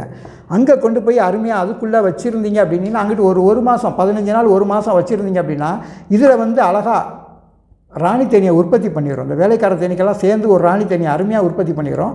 உற்பத்தி பண்ணிடுச்சுன்னா அங்கே ஒரு ராணி தேனி கூட்டம் உருவாகிடும். இங்கே இருக்கிற ஏற்கனவே இங்கே இருக்கிற ஒரு ராணி தேனி இருக்குது பார்த்தீங்களா, சப்போஸ் இந்த ராணி தேனி இருக்கிற கூட்டத்தை கொண்டு போய் நீங்கள் அங்கே வச்சுட்டிங்கன்னா அங்கே அருமையாக ராணி தேனி கூட்டம் உற்பத்தி ஆகிரும். இங்கே இருக்கிறதுல சப்போஸ் ராணி தேனி இல்லைனாலும் இங்கே 1 மாதத்துக்குள்ளே இங்கே உற்பத்தி ஆகிரும். அப்போ திருப்பி அங்கே ஒரு 6 சட்டம், அங்கே ஒரு 6 சட்டம் இந்த பெட்டியில் சேர்ந்துருச்சுன்னு வைங்களேன்.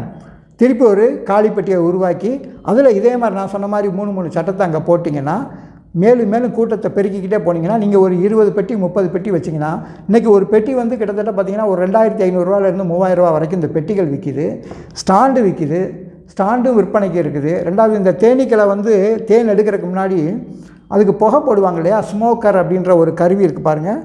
அந்த கருவியும் வந்து பார்த்திங்கன்னா இந்த இருக்குது பாருங்கள். இந்த மாதிரி அந்த ஸ்மோக்கர்னு இதை திறந்துட்டு உள்ளுக்குள்ளே வந்து அதாவது தேங்காய் நார், பருத்தி துணி இந்த மாதிரி போட்டு அந்த புகையை அடிச்சிட்டிங்கனாலும் லேசாக எடுக்கிறதுக்கான வாய்ப்பு இருக்கும். ஆனால் என்ன தான் இப்படி முறைகள் இருந்தாலும் நீங்கள் நிறையா தேனி வளர்க்கணும்னு ஆசைப்பட்டுட்டிங்கன்னு வைங்களேன், இந்த தேனிக்காகவே ஒரு ட்ரெஸ்ஸு இருக்குது. வெள்ளை கலரில் ஒரு ட்ரெஸ் இருக்குது. முன்னாடி கண்ணாடி மாதிரி இருக்கும், மேலே வந்து தார்பாய் மாதிரி. எந்த இடத்துலையுமே தேனி கொட்ட முடியாத அளவுக்கு அந்த ட்ரெஸ்ஸு போட்டுக்கிட்டு நீங்கள் அருமையாக ஈஸியாக போய் ரொம்ப சாஃப்டாக ஹேண்டில் பண்ணணும். ரொம்ப ஒரு அதிர்வுகளை கொடுக்கக்கூடாது. கொடுக்காமல் பொறுமையாக எடுத்தீங்கன்னு வைங்களேன், ரொம்ப அருமையாக தேனீக்களை வந்து நீங்கள் உருவாக்கலாம். நிறையா பெட்டிகளை உற்பத்தி பண்ணிக்கிட்டே போகலாம். ஏன்னா நிறையா பேர் 5 பெட்டி 4 பெட்டி 10 பெட்டின்னு வாங்கினவங்க இது வரைக்கும் நம்ம தமிழ்நாட்டில் வந்து ஏகப்பட்ட ஸ்கீம் NHMலேருந்து நேஷ்னல் ஹார்டிகல்ச்சர் போர்ட்லேருந்து மற்ற ஏகப்பட்ட சிஸ்டத்துலேருந்து ஏகப்பட்ட பெட்டிகள் வந்து கொடுத்தாங்க. ஆனால் இன்றைக்கி எத்தனை பேர் அதை வளர்க்குறாங்கன்றது பார்த்திங்கன்னா விரல் விட்டு எண்ணக்கூடியது தான். இந்த தேனீகள் வந்து ஓடி போயிடும். ஏன் ஓடி போகுது அப்படின்னிங்கன்னா, இப்போ உங்கள் வீட்டுக்கு இப்போ நான் சொல்கிறது தான் ரொம்ப கவனமாக கேட்டுக்கோங்க. உங்கள் வீட்டுக்கு இப்போ இந்த உங்கள் தோட்டத்துக்கு வந்து இந்த பெட்டிகளை கொண்டாந்து வச்சுருக்கீங்கன்னா, சுற்றி வர பூக்கள் இல்லைன்னா இந்த மாதிரி பெட்டிகளை வந்து வச்சு வளர்க்காதீங்க. சுற்றி உங்கள் ஏரியாவை சுற்றி அதிகமான பூக்கள் இருக்குது, இல்லை நீங்கள் டவுனுக்குள்ளே இருக்கீங்க அப்படின்னா ஒரு பழ ஜூஸ் கடை இருக்கும், வாழைப்பழ கடை இருக்கும், ஏதோ ஒன்று ஒரு பழங்கள் கடை இருக்கும், ஒரு கசிஞ்ச பழங்கள் கீழே போடுற கடை இருக்கும், ஒரு கரும்புச்சாறு கடை இருக்கும். அந்த மாதிரிலாம் நிறையா இருக்கக்கூடிய இடங்களில் ஒரு டீ கடையில் கூட அந்த காப்பி தண்ணியை கீழே ஊற்றுவாங்க. அந்த மாதிரி இடங்களில் இந்த தேனீக்கள் வந்து தேன் சேகரம் அடித்து எடுத்துகிட்டு வந்துடும். அது ஹனி டேங்கில் போட்டு வெளியே எடுத்துச்சுன்னா தேன் ஆயிரும். சரிங்களா? இந்த தேன் ஏன் இன்றைக்கி நம்ம பெட்டிக்குள்ளே நிற்க மாட்டேங்குதுன்னா ஒரே ஒரு காரணம் தான். ரொம்ப கவனமாக மனசில் வச்சுக்கோங்க. ஒரு பெட்டியை வந்து ஒரு இடத்துல இருந்து கொண்டாந்து தேன் பெட்டியை உங்கள் வீட்டில் வச்சுட்டிங்க அப்படின்னிங்கன்னா, ஒரு கோழியை வந்து நீங்கள் வளர்க்க போகிறீங்க.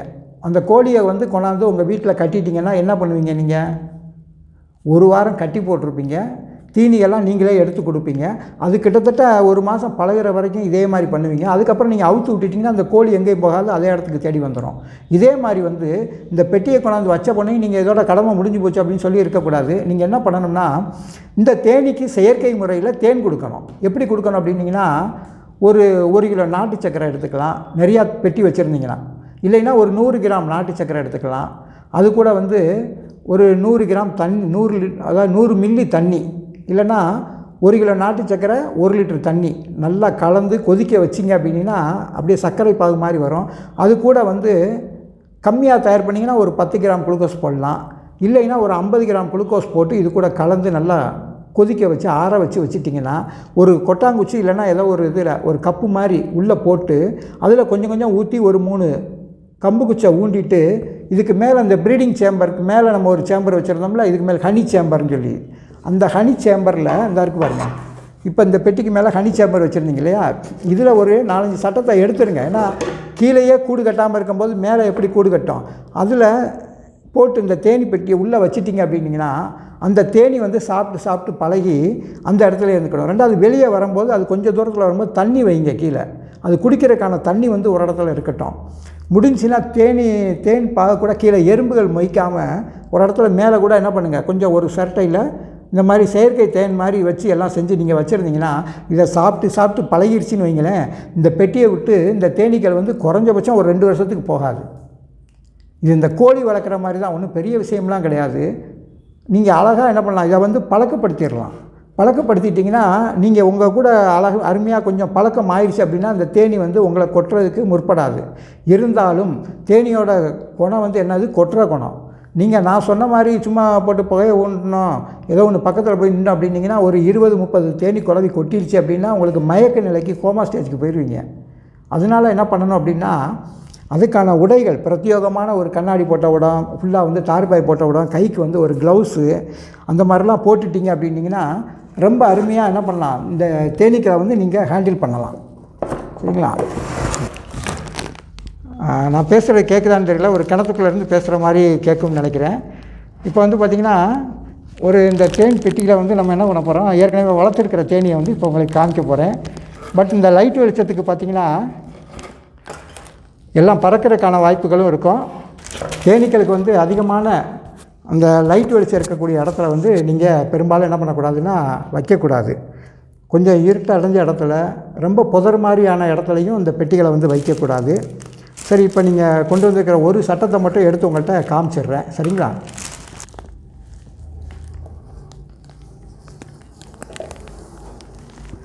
இந்த பாருங்கள், இந்த பாருங்கள், ரொம்ப அருமையாக இருக்கா அந்த குளவி பாருங்கள். இது மாதிரி எந்த அசைவு இல்லாமல் நீங்கள் எடுத்தீங்க அப்படின்னீங்கன்னா ரொம்ப அருமையாக இருக்கும். இந்த தேன் குளவி வந்து பாருங்கள், இந்த சட்டத்தில் எவ்வளோ தேனீக்கள் இருக்குதுன்னு பார்த்துக்கோங்க. சரிங்களா?